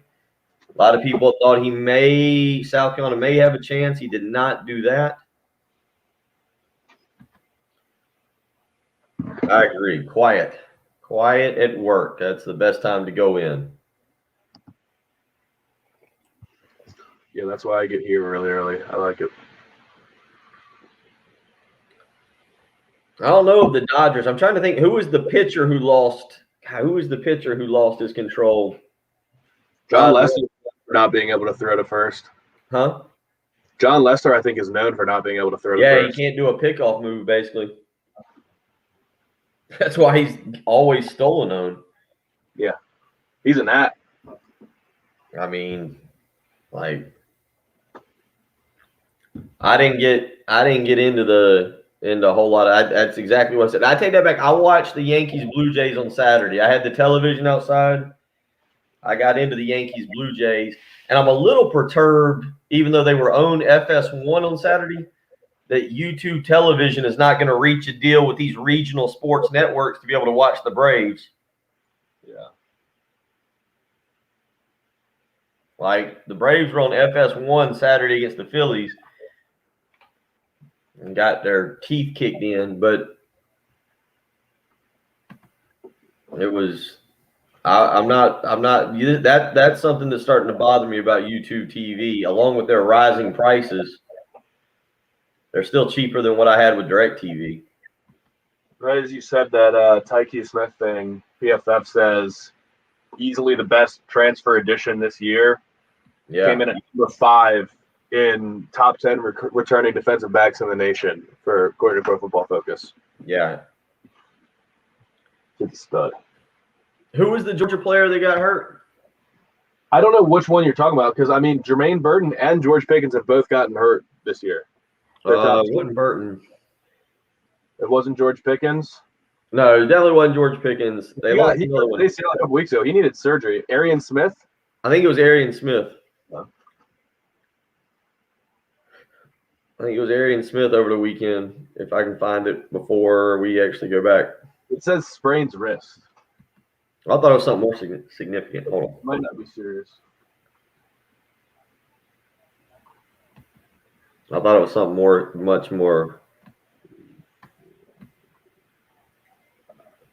I was busy. Ansley had open house at gym, and actually I did nothing else other than that. It wasn't a big weekend. I shouldn't say that.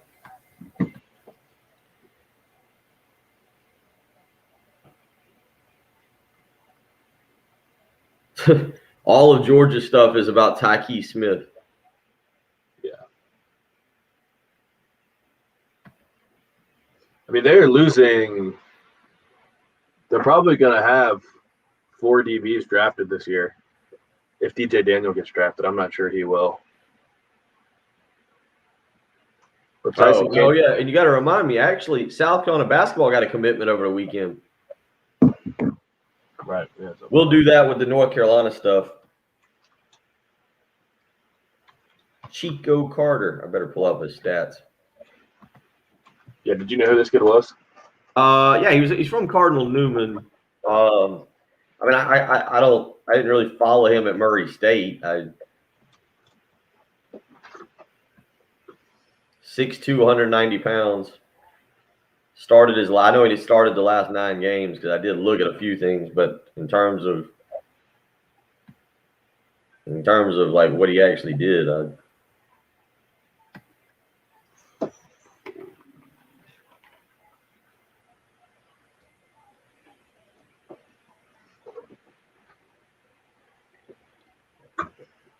yeah, the Key Smart shot. Forgot about that.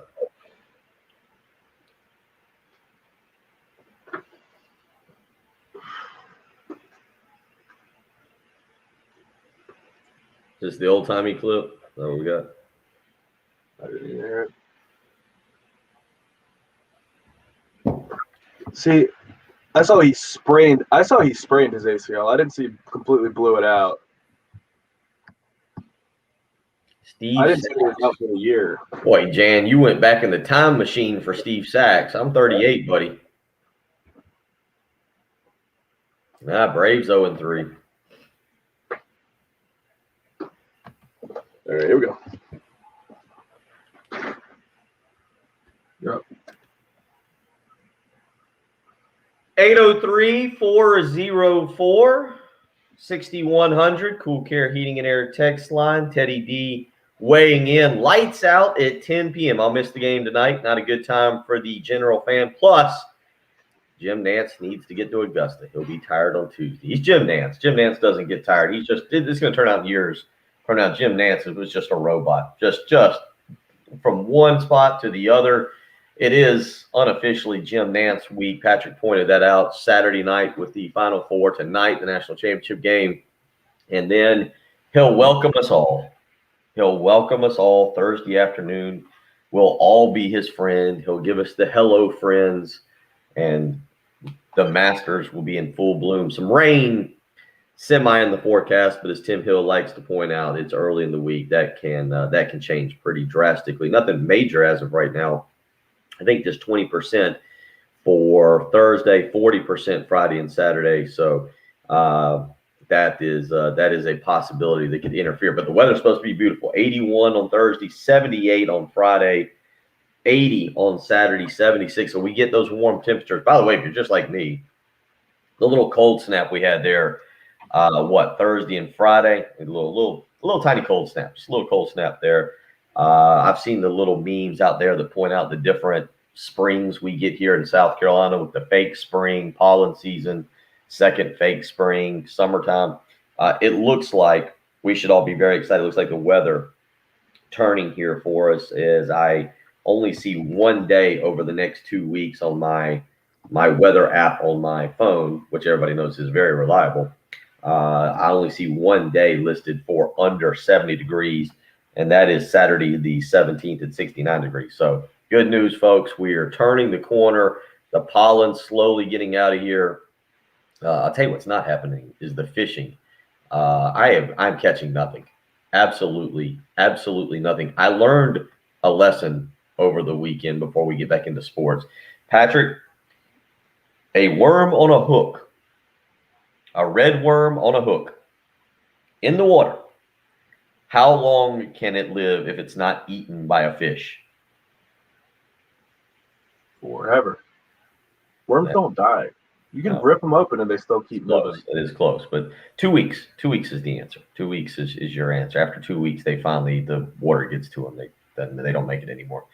But and I'm pushing the limits of that with my fishing ability. I am Bill Gunter. I'm never going to be confused for Bill Dance. I don't make a lot of mistakes. I just also don't really get a fish on the line, and it's becoming quite frustrating. And as a father with a son watching him, also quite embarrassing. So that's going for us. But good weather. The Masters this week, national championship game tonight, 9:20 is the tip time. Patrick and I have gone on our old man rants about this. We don't get it. We don't get it, and we're not going to spend much more time on it. We're going to move on because there's other basketball news to get to. But 9:20 tonight. We do a sports talk radio show, or let's call it a sports talk show, a radio show. Sometimes it's not sports, sometimes it is. It's ridiculous. It's ideal for 7% of the population. Yeah, I have the U.S. population by time zone. Okay, and 47% of America lives on Eastern Standard Time. So 47% of the country has to watch a game at 9:20 and will not be able to stay awake for it. Yeah. And then 30% is on Central, so 8:20, which is still pretty late. And then only 6% are gonna. That's perfect. 7:20 for those people that live in the mountain time zone. That is the perfect time. And then all the Gonzaga fans get to watch it at 6:20 right after dinner. How do you think it's the NFL who's got it right? The NFL gets everything right. I mean, like the NFL gets it right. Like, think about that for a second. Like, I'm one of those people that complains it should be it should be Super Bowl Saturday and not Super Bowl Sunday. But the Super Bowl kicks off regardless of where it's at 6:20ish. Something like that. 6:20ish. It's an early game. You're in, you're out. Most of us can still survive at work the next day. I realize I am not the person. Patrick and I are not the person that should be complaining about this because. At 9 a.m., we can go take a nap. I totally understand that, although I do other things during the day. But I still, 9:20 tonight, extremely, extremely late. I mean, they're used to, on the West Coast, they're used to games starting at weird times anyway. So, like, what's the issue? Their NFL Sunday starts at 10 a.m. Like if you want to wake up and watch college football, which I guess nobody on the West Coast does, you have to watch it at 9 a.m. Like you're watching the first games while you eat your breakfast.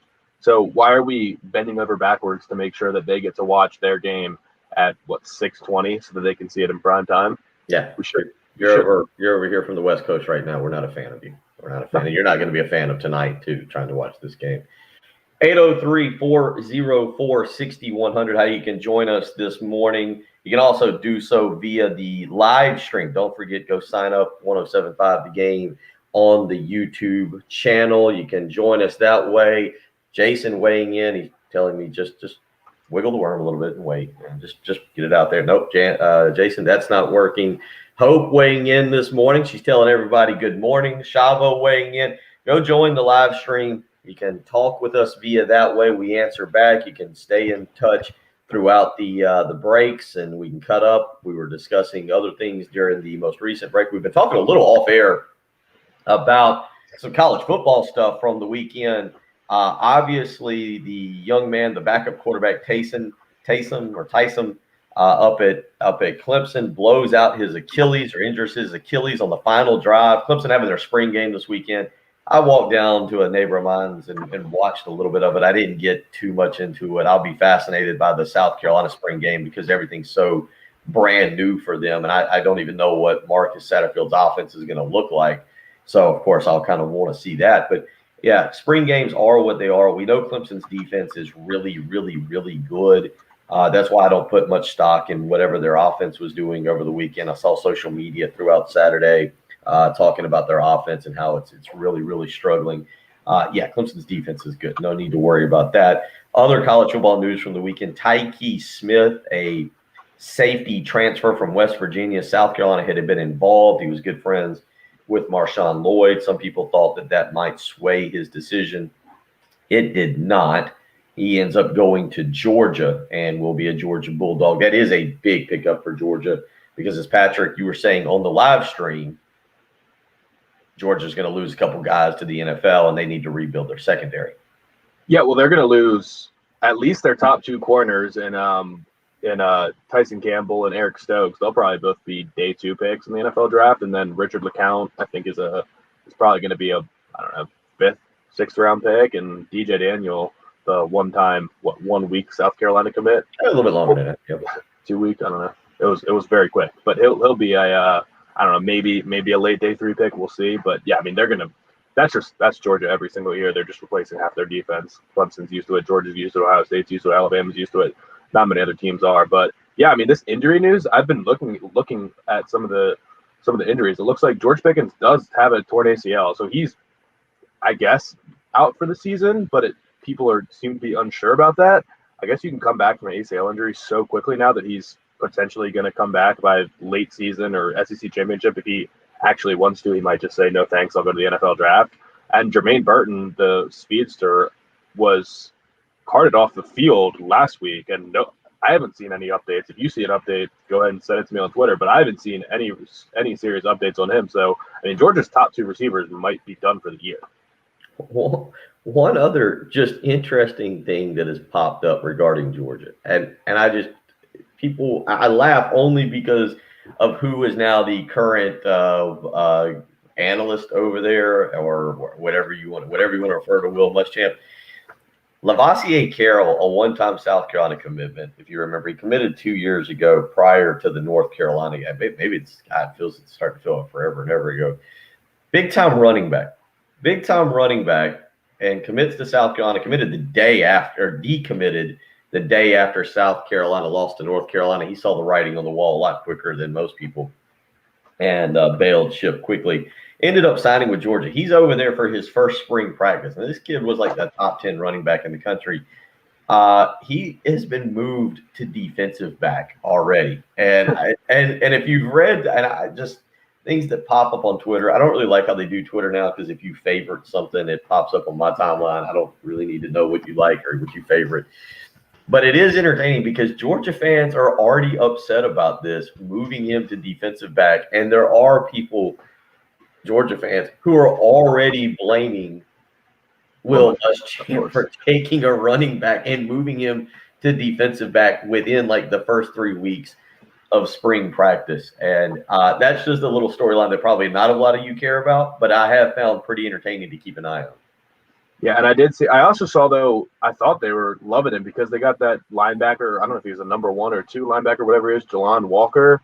Mm-hmm. He committed, and in his commitment, he was mentioning Will Muschamp, being like, yeah, this is just awesome. Like, Coach Muschamp's going to teach me a lot. And I was just rolling my eyes. It was one of the top stories when I clicked on 24/7. It's like Muschamp already making impact at Georgia. I was like, oh, yeah, exactly what we need. We did cover last week on Friday, Grayson Maines, the offensive lineman out of the state of Georgia, 6'5", 265 pounds, committing to South Carolina last week, giving the Gamecocks their second commitment of the 2022 class under Shane Beamer. There's some basketball news. Gamecocks picked up a commitment over the weekend. That's right. South Carolina men's basketball got a transfer commitment from a local product. We'll get into him. And I want to get into a little bit of this North Carolina basketball search as well and throw some names at you. It's North Carolina. It's one of the top jobs in the country.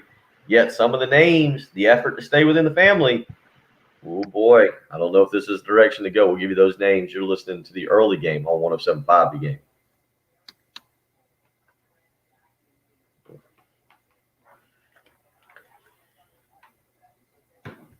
That's true. Muschamp retweeting the score on Saturday night, and then that's what turned the whole series around.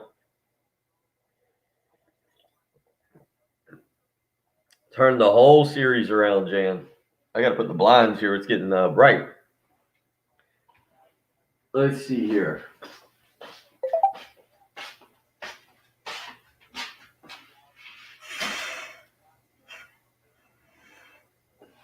There we go.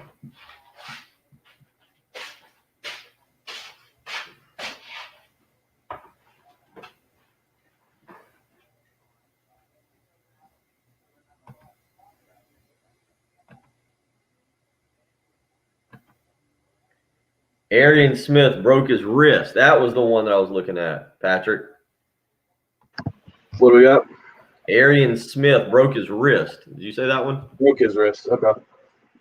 I saw a headline that said sprained wrist, so yeah, I guess that makes sense. Well, it does say, I see that, undergoes wrist surgery. So there's 2 reports. No, he broke his wrist last year. He sprained his wrist in scrimmage 1.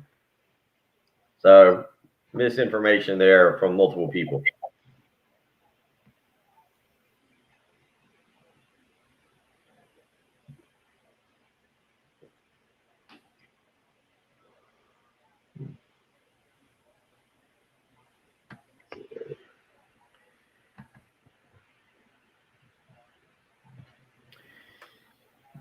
Sonny, I'm fishing for whatever's in the lake right now. We've got a little, last year we ripped up the, it's still a little early. The water's cold and the shell cracker have not come in, and the brim where we're at have not come in to bed just yet. And so it's making it difficult to catch a fish or 2 here. But you would think if I left the hook out long enough, there would be a bite. There would simply be a bite. But on Saturday afternoon, I started Saturday pretty early because it was a beautiful day. I got the TV outside. I might have had a cigar, might have had multiple Crown Peaches, and I've gotten into that Crown Peach, by the way. All that stuff we talked about, that Crown Peach and Sprite, it's a go-to now. I would encourage that. Not for long. A little too sweet. But that Crown Peach is a solid beverage. But I had a worm in the water for, I would say, roughly 8 hours, and it was still on the hook when I took it out. But I'll usually go for brim or shell cracker, and then I'll cast a little bit around the docks for bass. But we had just hadn't had any luck yet. And good morning, Courtney. How are you doing? Do we like being zoomed in and up close like this, or do we like to zoomed out? It's whatever the people like. If they want to look at us that closely, or this is pretty close, and it gets our faces very close, but this gets us our backgrounds a little bit. Oh, Ryan, I heard you had a big Saturday night. I saw Jim yesterday. He said you and Brett had a big Saturday night. Crown Peach is fantastic. and a 60-degree water temperature. Yeah, I'm not catching anything over here. I'm not even getting bites over here. Fishing close to the dock for brimp. Yeah, right now. I'm not going out in the boat. I'm not going in. Thank you, Jan. I'm a big dude. Zoomed in is better. Zoomed in makes Bill look bigger. The problem I got is the sun's in my eye. It's killing me right now. So yeah, the fishing is not going well right now. We would like to have a fish fry. We were hoping for a fish fry.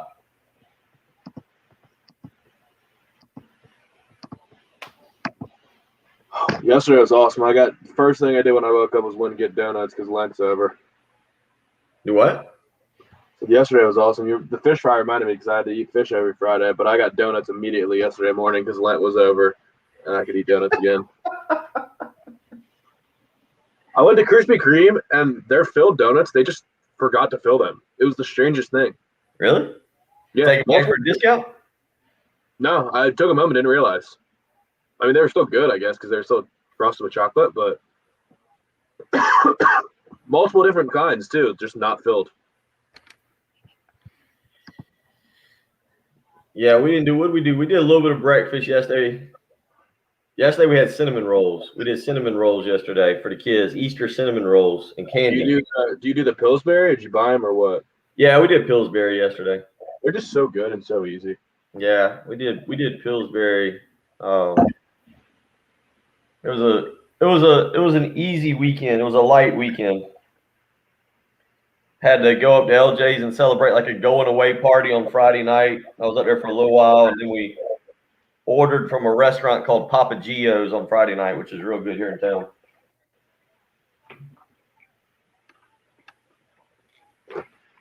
Who's on a diet, Craig? Patrick or I? I need to go. I got to get back in the gym. Ever since I got sick back at the end of May, or end of February, I haven't been able to go to the gym. I still haven't completely recovered. Whatever little viral infection I got, man, it really messed me up. 2 to 3 minutes. We're coming back right now. 3 minutes. We'll try and get into some of this basketball and carry it over. And yep, baseball team. We've talked baseball this morning. Big weekend for the baseball team. You got to hit the green lights at night. We're going to need more of that. Yep.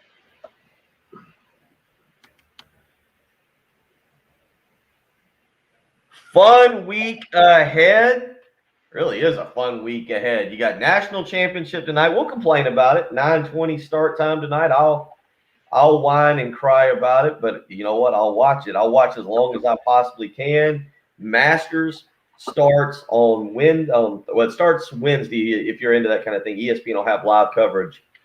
I think from 2 to 4, showing the par 3. But let's be honest, the Masters gets underway Thursday. So as we've said, unofficially Jim Nantz week. I want to get more into this in hour number 3.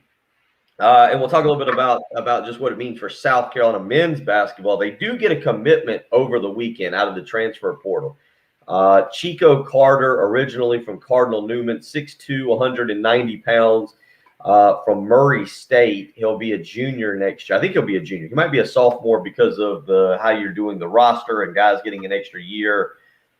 I'm confused by it. If I'm confused, I really don't expect you to have to know it. You've probably got other things in life you've got to worry about besides what year a basketball or football player is. But Chico Carter, 12 points, almost 13 points a game. I think you'll like some of the numbers I'm going to give you. For the season, pretty good shooter. And that's obviously something that we've talked about that you would like to see the Gamecocks bring in. He is a point guard. He played a little bit of the off guard at Murray State, but this past season shot 44% from three-point range. I was looking to see if it had the actual. He was 46 of 104 from three-point range. So he put up some attempts, 81% from the foul line this year. Again, averaged 13 points, right at about 13 points a game. he did get hot late in the year. They moved him into the starting role, and he ended up finishing with 1, 2, 3, 4, 5, 6, 7, 8, 9 out of his last 10 games. He had double-digit points, including 27 point game, a 21-point game, and a 23-point game as well. So Frank Martin does get a transfer over the weekend. We'll continue to monitor that situation. We got a break coming up at the top of the hour. You can jump on the live stream with us. We were talking fishing during the break and cutting up with people. Go to the 107.5 The Game YouTube channel and subscribe. Hour 3 is up next. You're listening to Bill Gunter, Patrick Perret. Tim Hill's on vacation if you're wondering where he's at. Jen Jensen also apparently felt she needed a vacation. It's Patrick and I all week. Plan yourself accordingly. Hour 3 is next.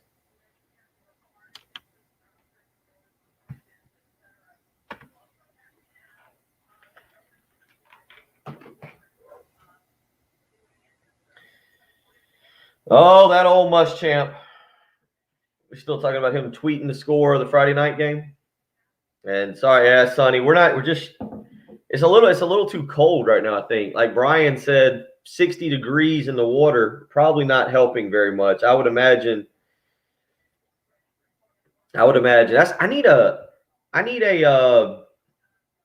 looking for like a 21-foot little center console boat. That's kind of what I'm trying to find is a small, like little just fishing. It can be early 2000s. I don't want to pay more than 15 or 16,000 for it because it's not going to be my regular boat. But something decent. It's a little bit deeper. Got a little bit deeper hole, and I want a T-top over it. So I'm being a little picky. But man, I have started scouring the internet for a cheaper center console boat that's 21. But I'd love to find a 21-footer, and I understand what I'm looking for just to go out on the lake. I don't know if Brian's still watching, but Brian, the guy who weighed in, Brian lives right around the corner from me. I can go over and harass him and hang out. But yeah, just something I can shoot around with. And then I started, so I'll put this on the live streams because I'm interested in this as well. 5 years ago, I got divorced. 4 years ago, I got divorced. I never was a pontoon guy, Patrick. I was never a pontoon guy. And then I moved up here, and I've always been on the lake, but I moved up here and ended up getting a pontoon because it was cheap and the kids, and they could jump off the seats, and it was a whole thing. And I said I would never buy anything else than a pontoon. And now I'm looking at a chaparral. I got to learn how to say it first before I buy it. But I started looking over the weekend. It's a deck boat, a really nice deck boat.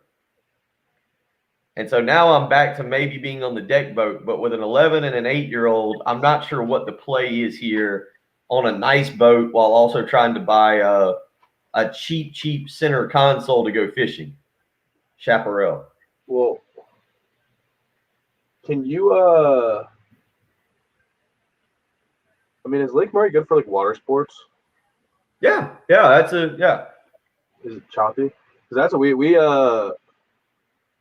had a fishing boat, and my dad kind of traded out and got a nicer like this twin jet Yamaha that's much better for water sports and things like that. Because we don't like fishing, or I don't like fishing. My sister doesn't like fishing. I think my brother can fish. He's got the patience for it, but none of us do. The only thing we want to do was if we're getting on the boat, we're going to be tubing or whatever. Well, Ansley's my daredevil. She'll do the water sports. Austin, I got to go a little bit slower, but it's really a deck boat. Yeah, it's not the radio business, Craig. I have another business. Guys,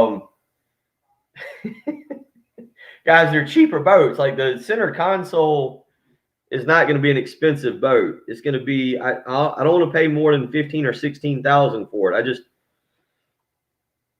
I just want something I can go fish in. Like I'm not going to buy I tell you what, a guy came by here yesterday and picked up a buddy of ours in a Sea Fox. It was a 32-foot. It had twin 300s on it. It was a 2021. Oh, that was beautiful. We got Grill Bill here. I forgot about that. Trey Oh, just yeah. called. Are you got to call that guy? Now he called me. Oh, he called you? He's fired up. Okay. I'm not answering this call from Ted again because he just called me while he was on the stepper and was losing his breath while he was just talking about the worst officiating I've ever seen in a game and just ranting about SEC, whatever. I can't even understand what he was saying. Who was Not this? answering that call. Ted. Oh. He's on the stepper. I can't even hear him. He did exactly every single thing that I told the callers not to do. Ted just did. We got to go back over that. We'll do that before we get into Grill Bill. We'll get back into that before we get into Grill Bill.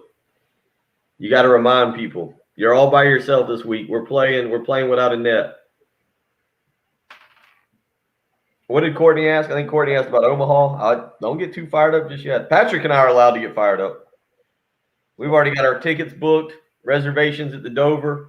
We're ready to go. Fired up.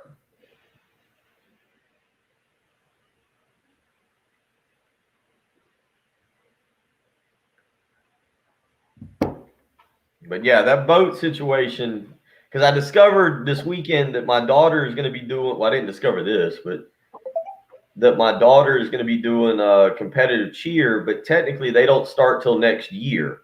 So she tries out in 2 weeks. She tries out on the 17th of April, but they've got like 6 months of practice before they ever start, or 8 months. I'm like, my. Gotta make sure the routine is sharp. Well, that I do agree with. If you're throwing them up in the air and doing all the stuff, yeah, you might want to put some practice in. I do totally agree with you on that. So it turns out my summer is kind of open now. I'm a little bit more happy about that. I want to take a trip. I got a buddy. My buddy, they had their baby very early. Like, they had their baby back in February. It was like almost 20 weeks premature, but they still want to do a baby moon. You know, Jason, I agree. I've heard bad things about what I'm about to go through with this competitive cheer. I've heard this. I'm not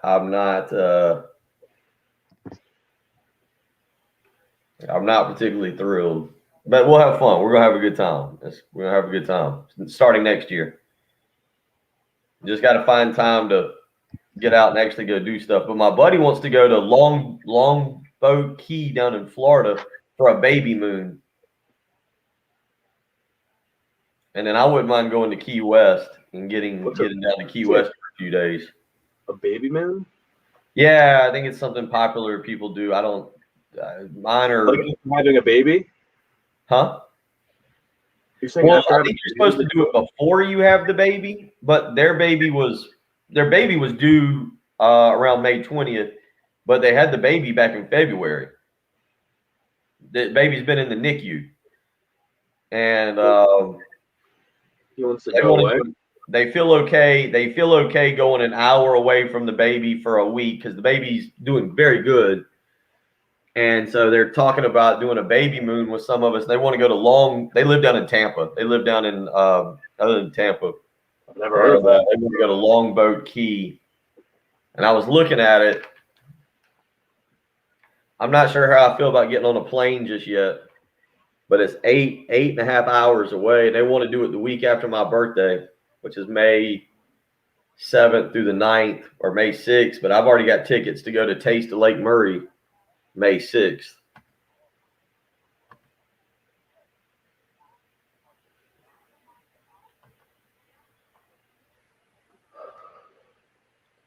Let's see here. Kelly wants you to know that they just went through exit 91 area and they got off the road. Traffic moving at speed.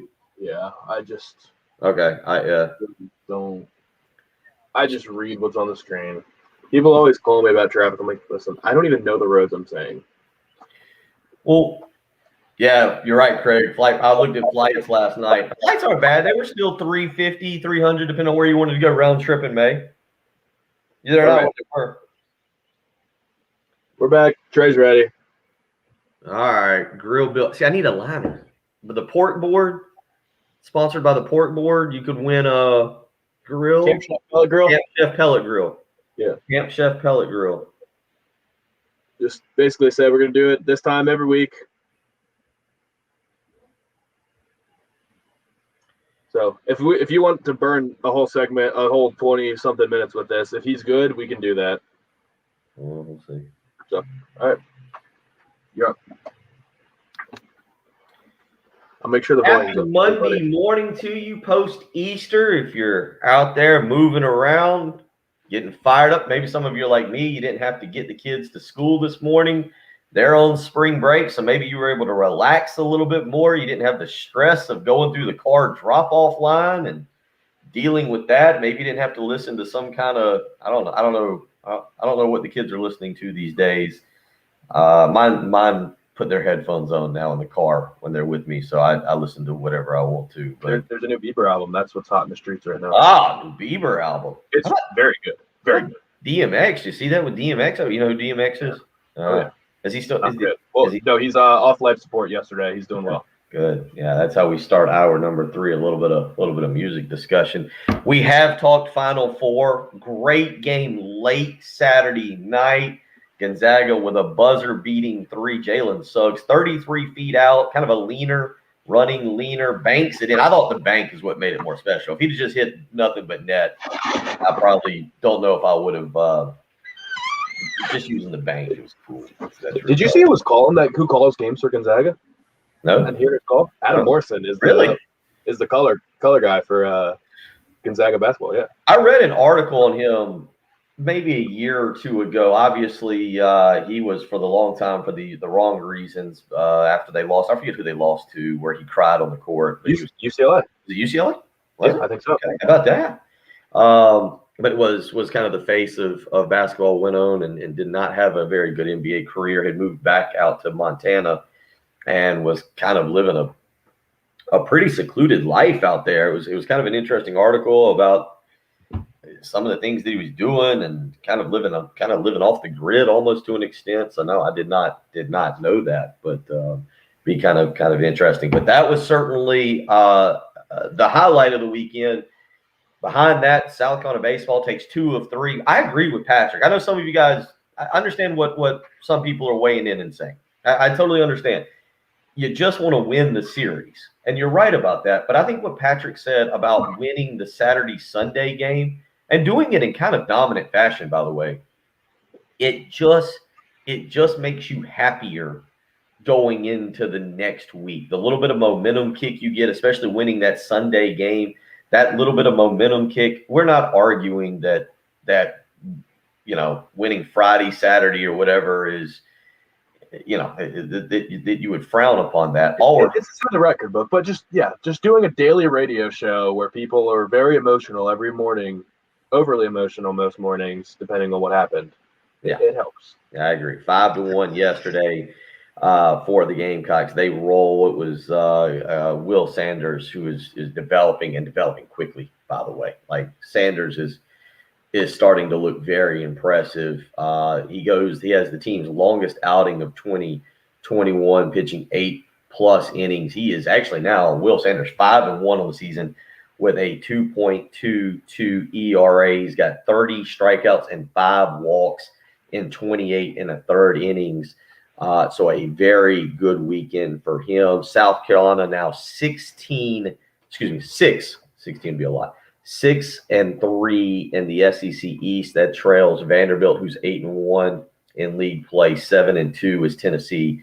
The Gamecocks there behind them. They will take on North Carolina in Charlotte tomorrow night at 7 p.m. You'll be able to hear that right here on 107.5 The Game. You'll also be able to watch it on the SEC network. So the Gamecocks with a very, very good performance. Julian Bosnick, by the way, picking up his first save of 2021. And Patrick, just before we move on, it feels like, and I say this hoping it's not a jinx, but it feels like Skylar Meade is finding the roles now that fit this pitching staff as they go through. I know they blew the lead on Friday night. I know that I can bury that a tad with what happened on Friday night, because the Gamecocks were winning that ball game and ended up losing. But by and large, it feels like you start to look at some of the results of the last few weekends. You see the two performances against Florida on Saturday and Sunday.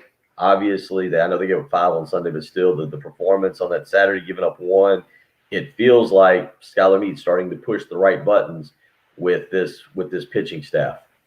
Yeah, and when you're as talented as South Carolina is right now, that's really the most important part, is just figuring out when and where to deploy your guys. And it seems like you said, he's pushing the right buttons right now. He knows what he's doing. Yeah, they did give up 5 runs in the 7th on Saturday, a 13-7 victory for the Gamecocks. But again, it feels like they're starting to find their rhythm a little bit. It was Brandon Jordan picking up the win on Saturday, 6 2/3 innings, gave up 1 hit, 5 runs, 4 of them earned. He struck out 11, walked 3 through 91 pitches. Again, in 6 2/3, Brett Carey came in to wrap up that particular game. So the Gamecocks with the series win over Georgia. The downside of the weekend, the women's team, they kind of struggle there. Obviously, not able to get the win. Some of the officiating was questionable, but as Patrick's pointed out, they had opportunities there to win the game. Aaliyah Boston, very difficult shot at the very end, but couldn't quite get the job done. They fall 66-65. We'll continue to talk about that, and I still want to get into this North Carolina basketball news. But first, new segment on Mondays. Now, we played this. Patrick, I think, actually played it with me once on Heath's show. I think, Patrick, I can't remember if it was you or Dave. It is a segment that we've done here on this station before. We will continue it. It's sponsored by the South Carolina Pork Board. We appreciate their help. You can sign up at 1075thegame.com. If you are selected, you get a chance to win a Camp Chef pellet grill. Today, we get Trey, and it is a segment called Grill Bill, where you get a few minutes within reason. I think it's supposed to be 5, but everybody knows we're a little bit more fun on this program. Heath is Heath. So we're a little bit more fun. We take things a little bit more in stride. So if you're pretty good, we give you a few extra minutes. It is Grill Bill, where you get an opportunity to ask me anything you want. Now, Trey, I understand you have submitted your questions already. And apparently they weren't too bad. Now, I will admit, I don't know if you have to follow the questions that you asked. I feel like this is one of those things where you can just submit very mundane questions, and because it's a live sports talk radio show, you can come on and then go the complete opposite way on me like that. And Patrick has the dump button. Yeah, it's an interesting situation. We're learning as we go. We're going to do it every Monday, 8 a.m. We all know Tim is Mr. No Fun. Jen is too snarky. Patrick gets too angry. I'm the person who can handle all of your fun, entertaining questions, whether you want to talk sports or whatever else. Patrick, were you with me? I think it was with you. I think it was we got to ask music questions that we were clearly not prepared for. Not these people. Yeah, we weren't ready for that. We're not good. Music, movies, you're going to get me. So Trey, you're the first contestant on Grill Bill. Congratulations to you. It's a big day. We'll send you a plaque or a sheet of paper, or just give you a high five off air. One of the 3. So what have you got this morning? Trey also is a consistent contributor on the live stream. Yes, it is Shavo. It is Trey from the live stream. He got on there. He's now on the radio. Welcome in. Grill Bill, sponsored by the Pork Board here. Your chance to you're now signed up to win a Camp Chef pellet grill. What do you got for me? All right, so first off, everybody go and subscribe to the YouTube channel. Thank you. Second, number 1, what is the sport movie that deserves to be remade and one that should have never been remade? All right. So let's do this for a second. Interestingly enough, read an article last night. You guys realize that they've got a series now on Disney Plus about the Mighty Ducks. Did you know this? Like I didn't. You are. Yeah. I was reading about it. It picks up 20 years later. Mighty Ducks was a classic. But I'm gonna a sports movie that needs to be remade. You know what? I'm gonna go Rookie of the Year. Rookie of the Year. Henry, whatever his name was, Roland Gardner.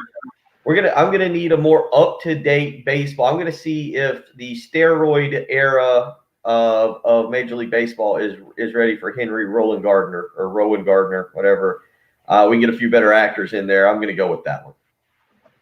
Good answer. What is your Mount Rushmore? So you get 4 slots of underappreciated Gamecock sports careers. It can be players or coaches. You get 4 slots. Underappreciated Gamecock careers. And you have to keep your answer under 1 or 2 minutes. He's got more questions. I can see Bill just rolling 7 or 8 minutes on this. This is the typical. This is where I like to have So let's see. Underappreciated sports careers. Oh, that's a great question, and that's a topic. That's you've stumped me on that one. Now, as I go back through a quick Rolodex, Blake Mitchell's you gotta give Blake Mitchell one, man. He threw the ball really well. Number 2, you know what? I'm going to go back. Kalimba Edwards, I think, never got the love that he deserved. He ended up going off to the NFL draft. He was actually the first player that I ever remember. Maybe you guys ever remember skipping a bowl game. Skipped out on the Outback Bowl, I think, in 2001 and caused a lot of people to dislike him. Number 3, I think, again, because of the way his career ended, I'll go Brandon Wilds in football.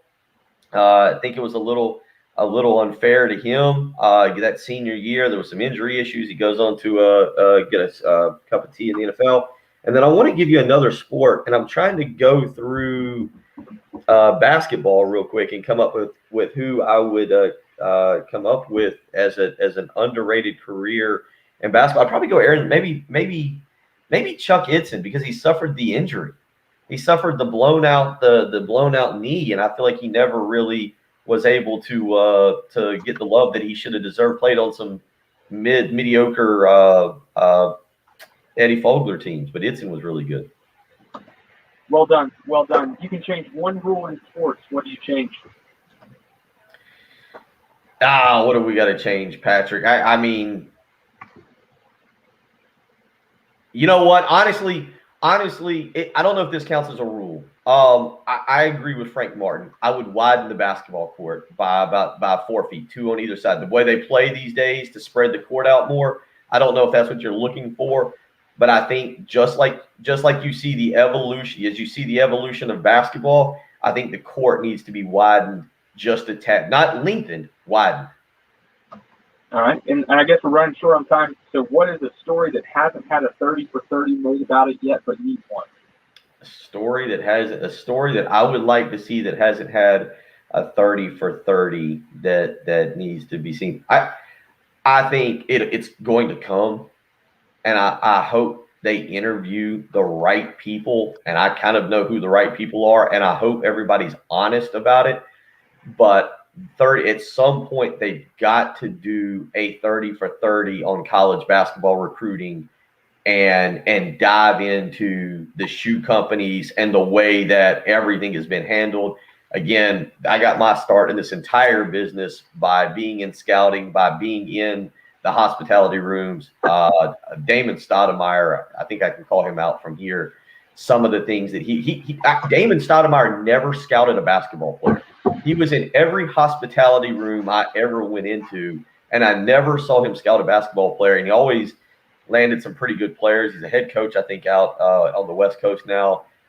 There's a lot of stuff I know about that went down, the transactions. I would love to see more of that. I think people would be fascinated, hopefully, when we get a 30 for 30 on basketball recruiting and shoe companies because of everything that has been said or everything that has happened over the last, say, 15 to 20 years. And that predates funny money. I'm trying to think of the player that I think that went to Kentucky, and they mailed him money and the package opened and the cash fell out.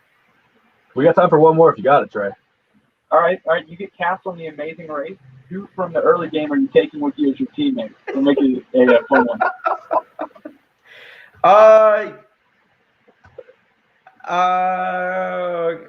I don't know enough about The Amazing Race. What do we got to do? Give me the background. What is that? That's just you're racing around the world, and you have some different challenges in order to stay alive. Each round, somebody gets to win. I gotta admit, I feel like Tim. I'd probably have to go with Patrick. I'm not taking Jen. Jen would spend way too much time arguing with me over every little thing.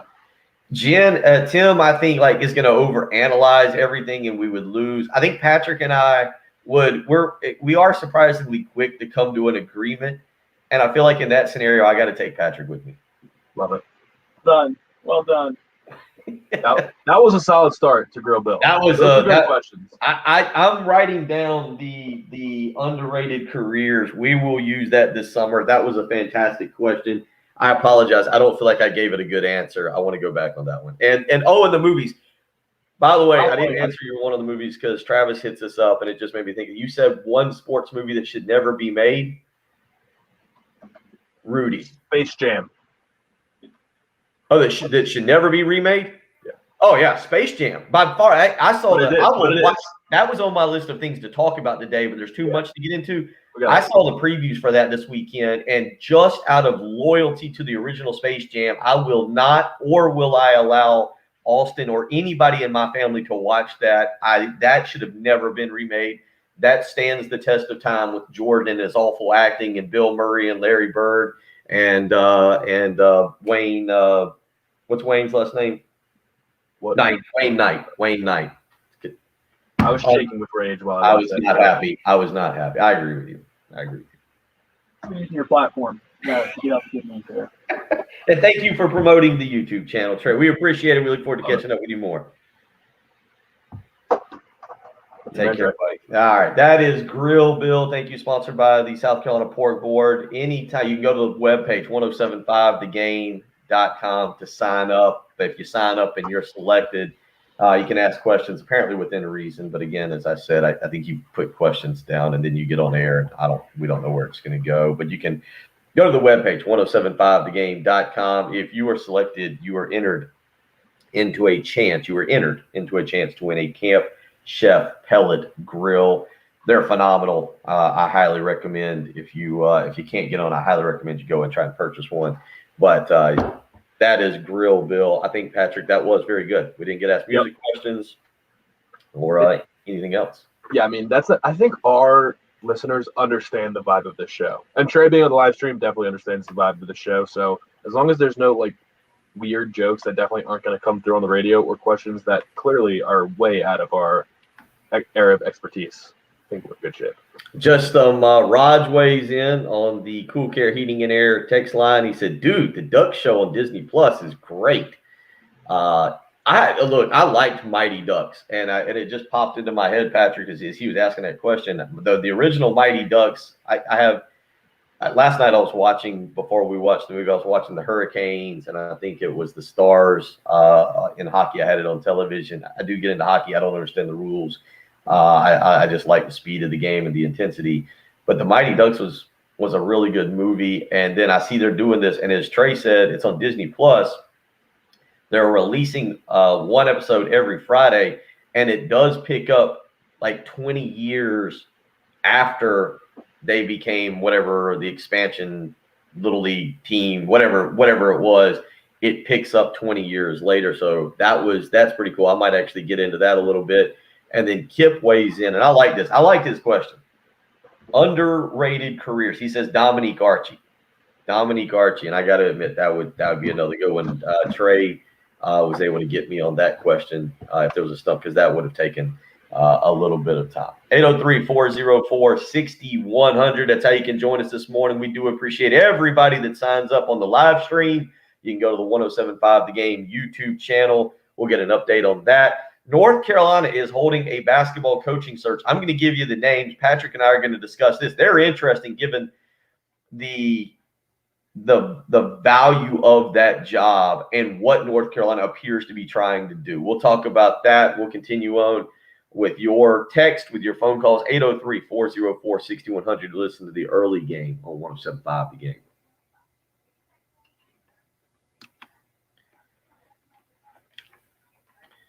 What were we at on Friday, Hope? You remember? Does anybody remember?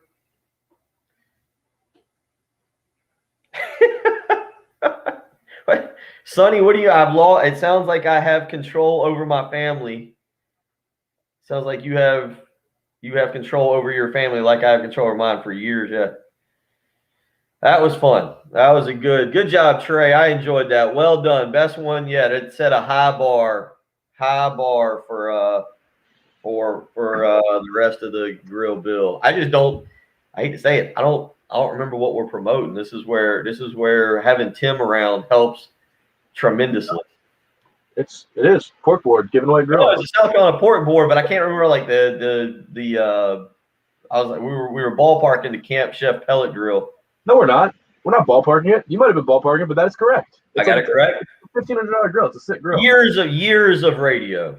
So we're at 687. So we're 13 away. I think, Patrick, we've done a better job than Tim has ever done in 2.5 hours of promoting the live stream. Yeah. On air. Yeah, Trey, again, excellent work. A very good start.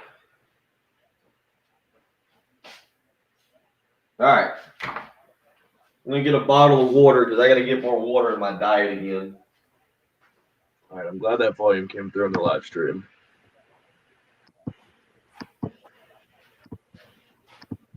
All right.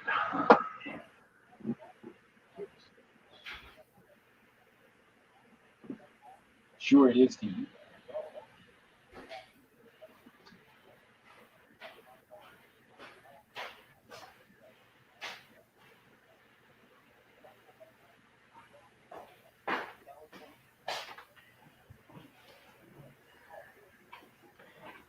The sun is getting bright. I'm going to have to maybe alter my seat here in the next few weeks. I haven't sat here. That sun is starting to change on me here. Thank you. Thank you. All the new looks are great. I like this bubble lettering for our texts and names. You see that, Bill? Do I know? I switched the lettering to bubble lettering. Oh, yeah, I like that. It's nice. You like the new look? Yeah, Patrick and I, we're savvy. We're savvy. We know how to get things done.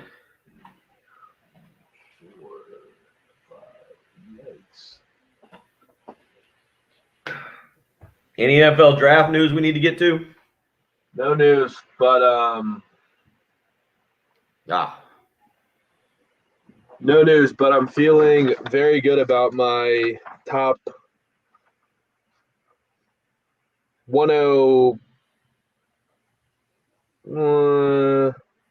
Feeling good about like up through 109, 110.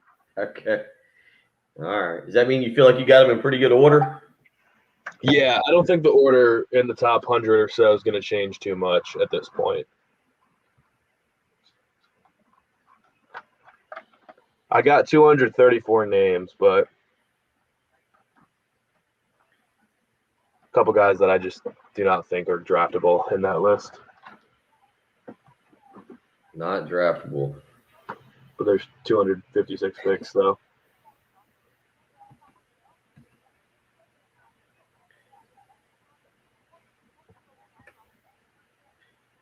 I feel like there's so much to do when I'm actually having to like host or kind of just do the show. I'm trying to keep track of everything. What are you trying to keep track of? All you gotta do is talk. Just checking Twitter, seeing if anything's going on, you know. Seeing just checking. Yes, Hope, I try to help. So we're up to number 11 to the D1. We were talking about that earlier. Do I still have my D1 baseball poll up? Oh, I got the Georgia. That is a community effort, Hope. If that's, you were right. Look at that. Community effort to do a sports talk radio show. We love our listeners. Heath would never do that. Or Jay or Pearson. No. She's right. It's a family atmosphere here. Jump 3 spots. Vanderbilt, Arkansas, Ole Miss are your top 3. Texas is 4.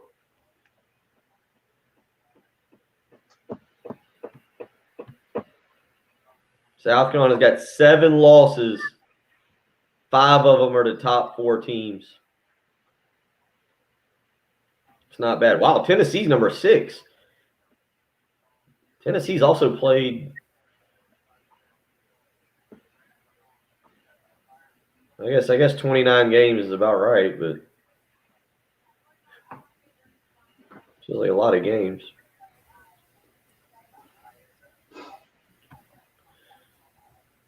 All right. Good job. Thank you, Hope.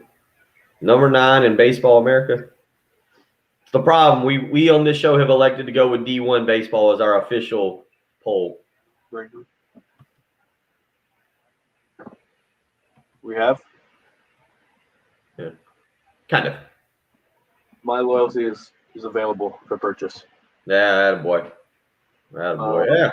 All right, we'll be back in 20 seconds, and it's a pretty long 40 break. Okay. We need to get out at like 45. 45 the latest. Okay.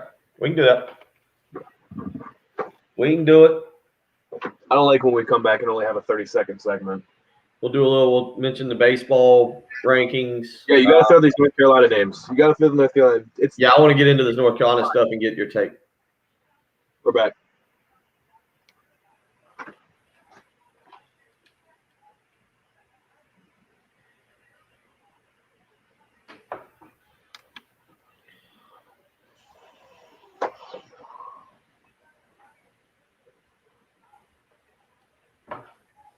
Yeah. 803-404-6100. How you can join us this morning. Cool Care Heating and Air text line. Love Chevy Fun Lines. We also always want to remind you about the live stream. A lot of off-air discussion occurs on there. I did just walk over and get a bottle of water, but we are constantly cutting up and talking off-air stuff. I'm not going to lie. If you don't enjoy. Now we do some sports. There are some things that happen on the live stream off air that are sports related. We do occasionally get into some discussion on the live stream that is sports related, or we carry over from the previous segment. But so far today, what have we discussed, Patrick? We were just discussing the Mighty Ducks. We've talked worms and how long they can live underwater. We're talking about on the live stream. Yes, just on the off air. Yeah. Off air. Fishing. We've got into boats. We've had a discussion on boats. If you like some of the humor, and if you don't, totally understandable. You don't have a sense of humor. I got it. Totally got it. Funny's not cool around here sometimes. But no, if you like that, go subscribe. 1075 The Game on the YouTube channel. Pretty cool. 803-404-6100. Real quick, some news popping up here. We mentioned this a little while ago that normally during our show, they release the baseball polls. They've come out. Big thank you to Hope for keeping me up to date on that. D1 Baseball has released their poll this morning as it just came out here within the last about 10 minutes. Vanderbilt number 1, Arkansas number 2, Mississippi number 3. So the SEC still has a stranglehold on the top 3. Texas, with a 3-1 record last week, moves up a spot to number 4, followed by 2 more SEC teams, future Gamecock opponents, Mississippi State and Tennessee. So if you're keeping track, South Carolina still has to play 4 of the top 6 teams in the country. It's why I don't want to be a wet blanket, but the schedule's not getting easier for the Gamecocks. I'm actually surprised. Tennessee up to number 6. They jumped up from number 9. They had a 3-1 week. Tennessee sits at 24-5. Louisville, Texas Tech, East Carolina, and Tennessee. Louisville, Texas Tech, East Carolina, and TCU round out your top 10. Sitting at number 11, jumping up 3 spots from last week, is South Carolina. That is your D1 baseball poll. Florida is at number 12 as well in there. So South Carolina up 3 spots to number 11. Look, you know what? It's fair, more than fair, to expect this team to host a regional. And when you look at the series left, Arkansas, Mississippi, Mississippi State, Tennessee, you look at those 4, South Carolina will have every opportunity to put themselves in contention to host a super regional. Now, to be honest, you look at that, it's going to be 12 games against what is currently sitting as top 6 teams. You can also play your way right on out of hosting a regional, but at this point in time, the Gamecocks, that's why this weekend series, Patrick, I never say must sweep, but you got to admit Missouri's 3-6. They're one of 2 teams with a losing record in the SEC, and not in league play overall. You got to admit this is kind of one when you look at those 12 games you're still going to play. That's not counting the game Tuesday night against North Carolina. North Carolina is not ranked. They are not in at least the D1. They were last week though. They're a good team. They are. I don't think, just win 3 of 4 between now and Sunday. Between tonight and Sunday. That's what I would say. Right, you win tonight. Yeah. Keep moving up. So there's your Hope also informs me on our live stream that South Carolina is up to number 9 in the Baseball America poll as well. So big thanks to her for being a constant contributor. We're a community effort here. We're a community effort. That's why we ask you to join the live stream and have a little bit of fun with us as well. Big thanks to her. Big thanks to all the listeners. Big thanks to Trey in the previous segment for the Grill Bill segment. A lot of great questions in that. Some that I'd actually like to get back to later on in time. We've been talking basketball. Bill Morgan hits me up on the live stream. And just real quick, again, some news over the weekend. Frank Martin, we talked a lot about defections. Cousinard, Keyshawn Bryant testing the NBA draft waters. You've got, obviously, transfers, Trey Hannibal, TJ Moss, and Jalen McCrary. South Carolina does land a player through the transfer portal this weekend. Chico Carter, 6'2", 190 pounds. Played both the point and the shooting guard for Murray State this past season, where he averaged 12.7 points per game and 2 assists. Again, you look at it, they inserted him into the starting lineup in early February, and he rattled off 9 straight games of double-digit points. Good three-point shooter. Shot 44% from three-point range, originally from Cardinal Newman High School, so obviously familiar with Frank Martin, familiar with the South Carolina program. Is listed as a sophomore. Again, I'm not 100% sure how the roster situation works with that. I think, I guess, technically he'll have an extra year of eligibility and could be a sophomore again if he wanted to be, given that the NCAA gave 3 years. So, but he is transferring into South Carolina. So 3 out that we know of. And remember, it's the transfer portal. Players can come back. Highly unlikely, but players can come back if the coaching staff and the player wants to make amends and to make it work. I don't expect that to happen with Moss, Hannibal, and McCrary, but I am just saying that's unrealistic. The other news that I find interesting, North Carolina is obviously in the middle of a coaching search. Roy Williams stepping down, retiring, saying he's no longer the man for the job. I don't like – look, I'm not a North Carolina fan. I don't have an allegiance to North Carolina or Duke, to be honest with you. I feel like growing up, you were one or the other. You were – obviously you might be a South Carolina Clemson fan. But neither. Yeah, what? No, I felt growing up, Patrick, I feel like a lot of people that I grew up around, basketball people, like you might be a South Carolina Clemson fan, but it's kind of like Yankees, Red Sox. It's kind of like – that's ridiculous. Yeah, I hate the Yankees and Red Sox and Duke, North Carolina. Yeah, there are a lot of people that are not a Duke. You're not one or the other. I feel like there's a lot of people that not they There got are a lot of Duke and North Carolina fans. They're 2 of the probably 5 most popular teams in college basketball, and they're both local, but it's not one or the other. I don't know. I felt that's how I felt like. But let's text in if you hate Duke and North Carolina both combined. Yes, with equal. Now I feel like you'll get a lot of older. And I'm not being funny. Text your age. Send your age, because there's going to be a lot of people that if they can text or they know how to text, or I'm not picking on anybody. I apologize if I'm aging people here, but that are from the ACC days of South Carolina who hate both equally. But I feel like if you're 35, I'm 38, I feel like if you were born past 1980 and you don't remember or know the South Carolina ACC days, if you have no allegiance to South Carolina being in the ACC, because South Carolina Duke hated so much at one point, they didn't play the season series. when they were in the ACC. I feel like older fans, my father's 68, would fall into this category of he doesn't like either because of the ACC days. But we'll come back to that. That's another discussion another time. North Carolina's in the middle of a coaching search. It's a prestigious job. Nobody would question that. Where do you put it, Patrick? Top 3? Number 1. You think it's that? No, not just in jobs available right now. I mean overall. Really? Yeah. Really? Okay. North Carolina basketball state, ton of talent. You got Michael Jordan, the greatest player in basketball history. You got you're the Jordan school, which is by far the number 1 sponsorship. I mean, it's either probably them or Kentucky, I would say. UCLA's lost its luster. You do have California and the city of Los Angeles there, and Indiana's completely lost its luster. And Duke wouldn't be Duke without Coach K. So I don't know what else is in the discussion. I think it's Carolina and Kentucky, and I would put Carolina as the number 1 job in college basketball.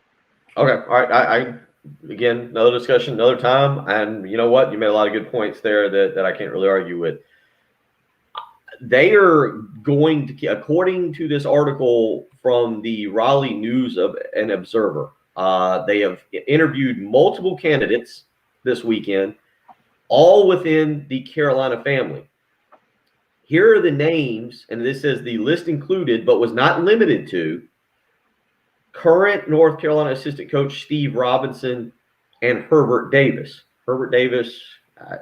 Steve Robinson has been a head coach before. Look at his record at Florida State. Hubert Davis, I'm sorry, not Herbert. There's no E in his name. Well, there is not an E to start. Hubert Davis has never been a head coach to my knowledge. He was on TV so recently. I honestly didn't even realize that he wasn't on TV anymore. Maybe he works out. I think we'll come down to this. They interviewed Vanderbilt head coach Jerry Stackhouse. Other than being an alum and being nice, I have zero clue why you would interview Jerry Stackhouse right now. Can you explain that at all to me? No, because he's not doing a good job at Vanderbilt. No, exactly. He's had a chance to prove that he is potentially head coach material, and he's not doing well. Jerry Stackhouse has been an assistant in the NBA. He was a head coach for the Toronto Raptors G League team. His current overall record with Vanderbilt is 20-37. He is 6-28 in the SEC. The downside to that is 2 of those victories are over South Carolina. Let's not get into that right now. But the bottom line is Jerry Stackhouse received an interview. Monmouth head coach King Rice has received an interview, and UNC Greensboro head coach Wes Miller also receiving an interview. Wes Miller is a popular name because he's young.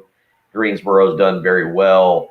I get that. I still am very, very underwhelmed if this is the list. Now, again, I'm reading this out of the Raleigh News and Observer.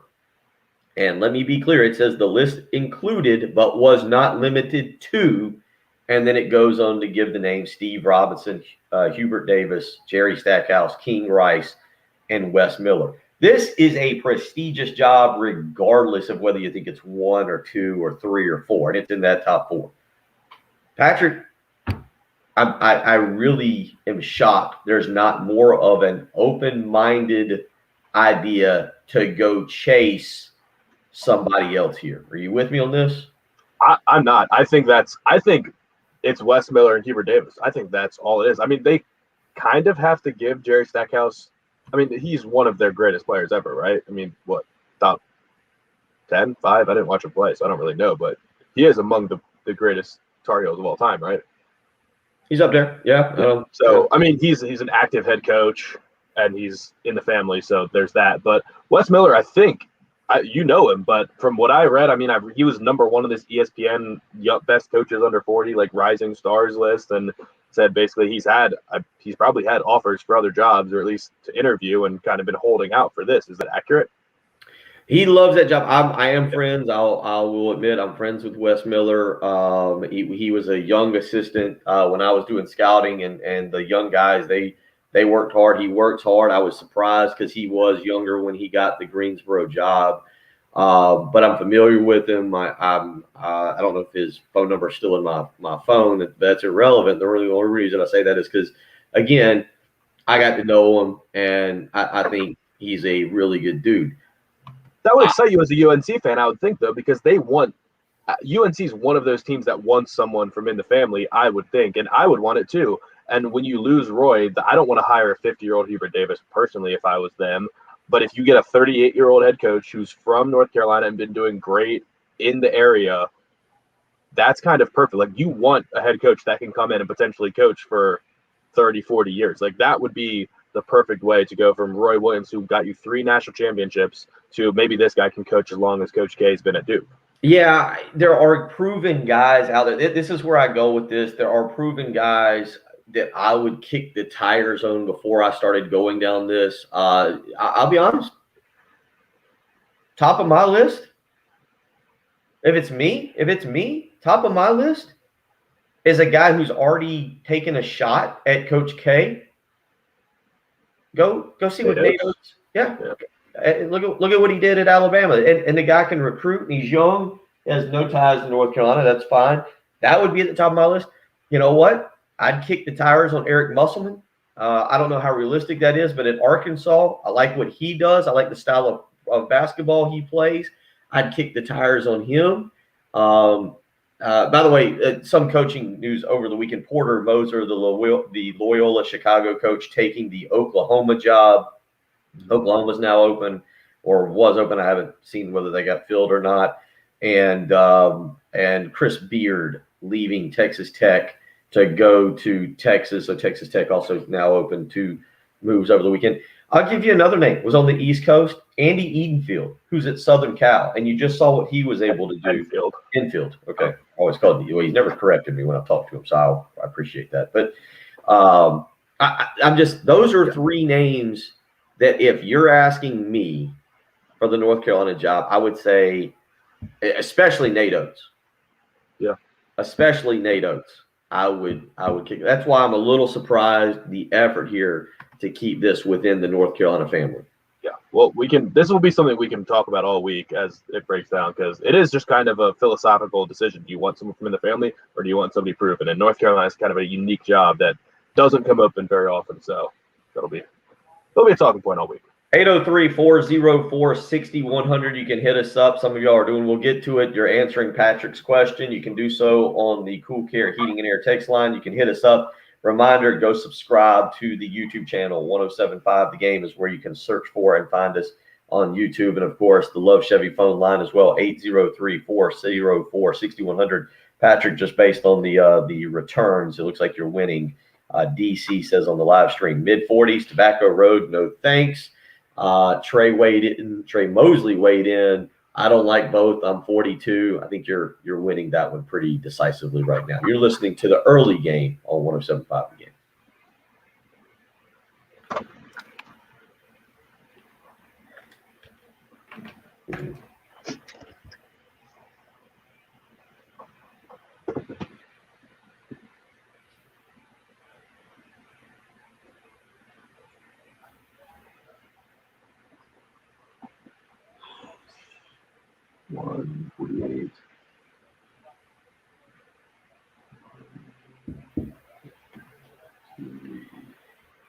Oh, I got way too many tabs open here.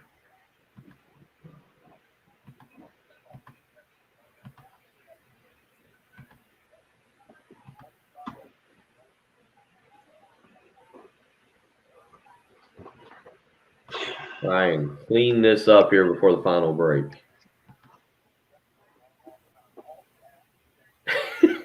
Welcome in, Mark. You didn't miss much. Remember, Tim Hill's on some. Patrick, you might have to put that across the scroll every once in a while just to remind everybody. What? Tim and Jen are on vacation. They're still here.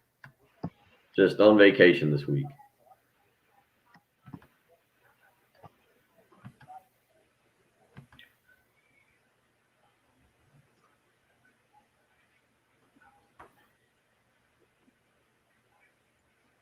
All right. 20, 23, 5,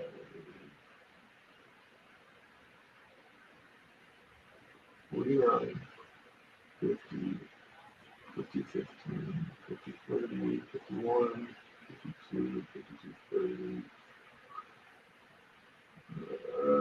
Yeah, it'll be like a minute and a half when we come back.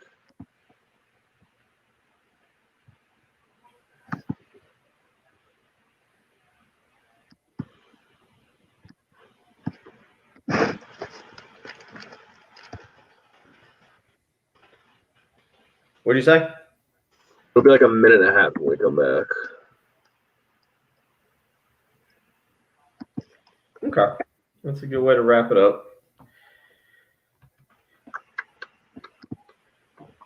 Spring break, yep. Ten and Jen are off. Jen, I think went to go see the family, and Tim took a little time. Tim hadn't taken a true vacation in a while, so he needed this. I think I've only taken 2 days off. I was sick for 2 days, but I think I've only taken 2 days off. I think I've been on the air more than everyone on the station in the last year. Yeah, well, I think you've taken 2 or 3 days off. I know you were off a few weeks. Yeah, but I fill in for other people when their things are. Oh, well, that's true. Yeah. Plus, I did every Monday for Dave for a while, in addition to this show. Yeah. I mean, I was adding it up. I took a few days off last year, but it wasn't any. I think I took some off at the very end just to kind of take advantage of those days. But at the end of the year, and then Tim gave the whole station off. We had most of Christmas off. Yeah. I mean, I can't afford to take a vacation anyway, so it doesn't really matter. I will always be here. Somebody was saying earlier, flights to somewhere were like $3,000. I think he added an extra zero in there. Flights weren't bad I mean, they're not great. They're not like they were several months ago, but it's also a tad bit safer to get on a plane now.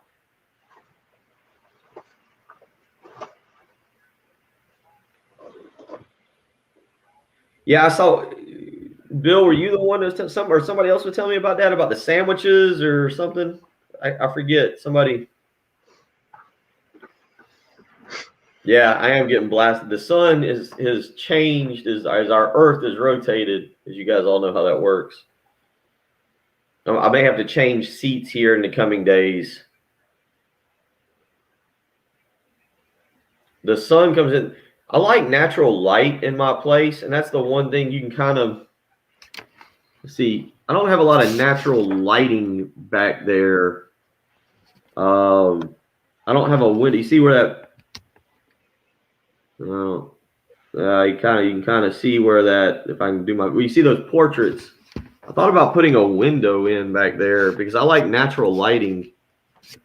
And the one thing I don't really like about this condo is the way it's kind of designed. The sun comes in right through here, and then it goes over top. And my front door, and just the way it's designed, it doesn't allow a whole bunch of natural lighting in here during the day, which I'll be honest makes the downstairs during the winter it sucks. It's been cold, but my upstairs, my bedroom where I've done the show before, I've got a great view and it's a lot warmer. But yeah, the sun comes in right here in the morning.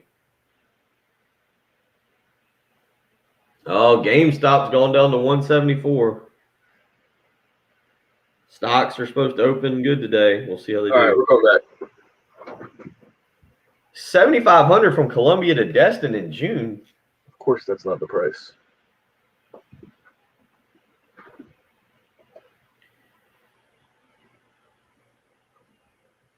All right, you're up.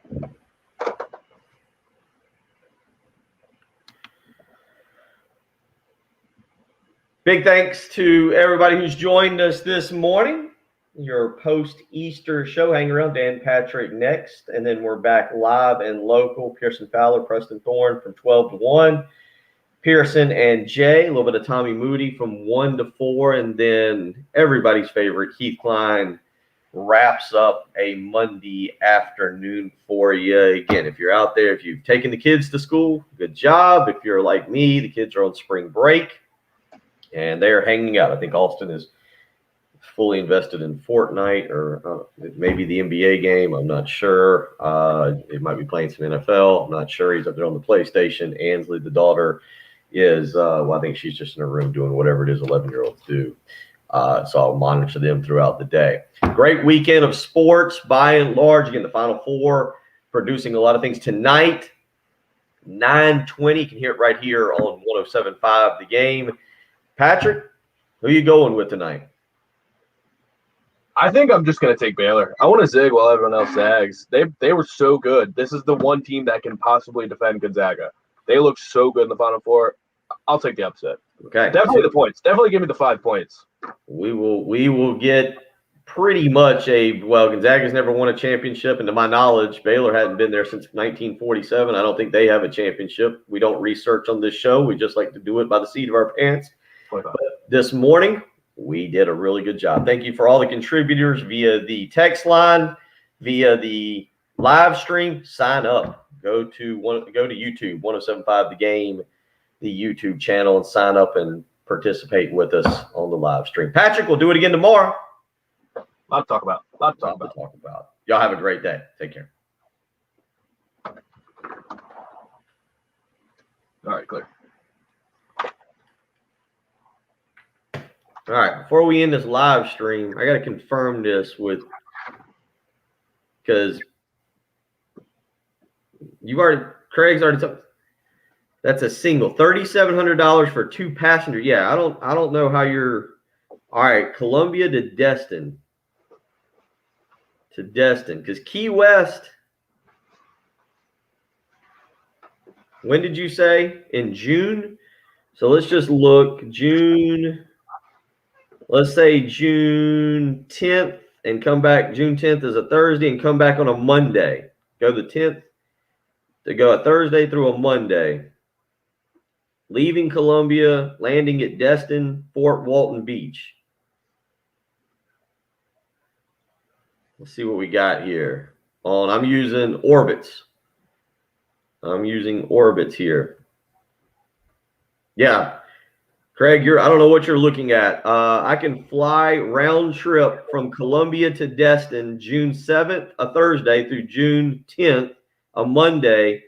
If my flight left at 5:45 a.m. and I arrived in Destin at 8:29 a.m., it would be $278.41.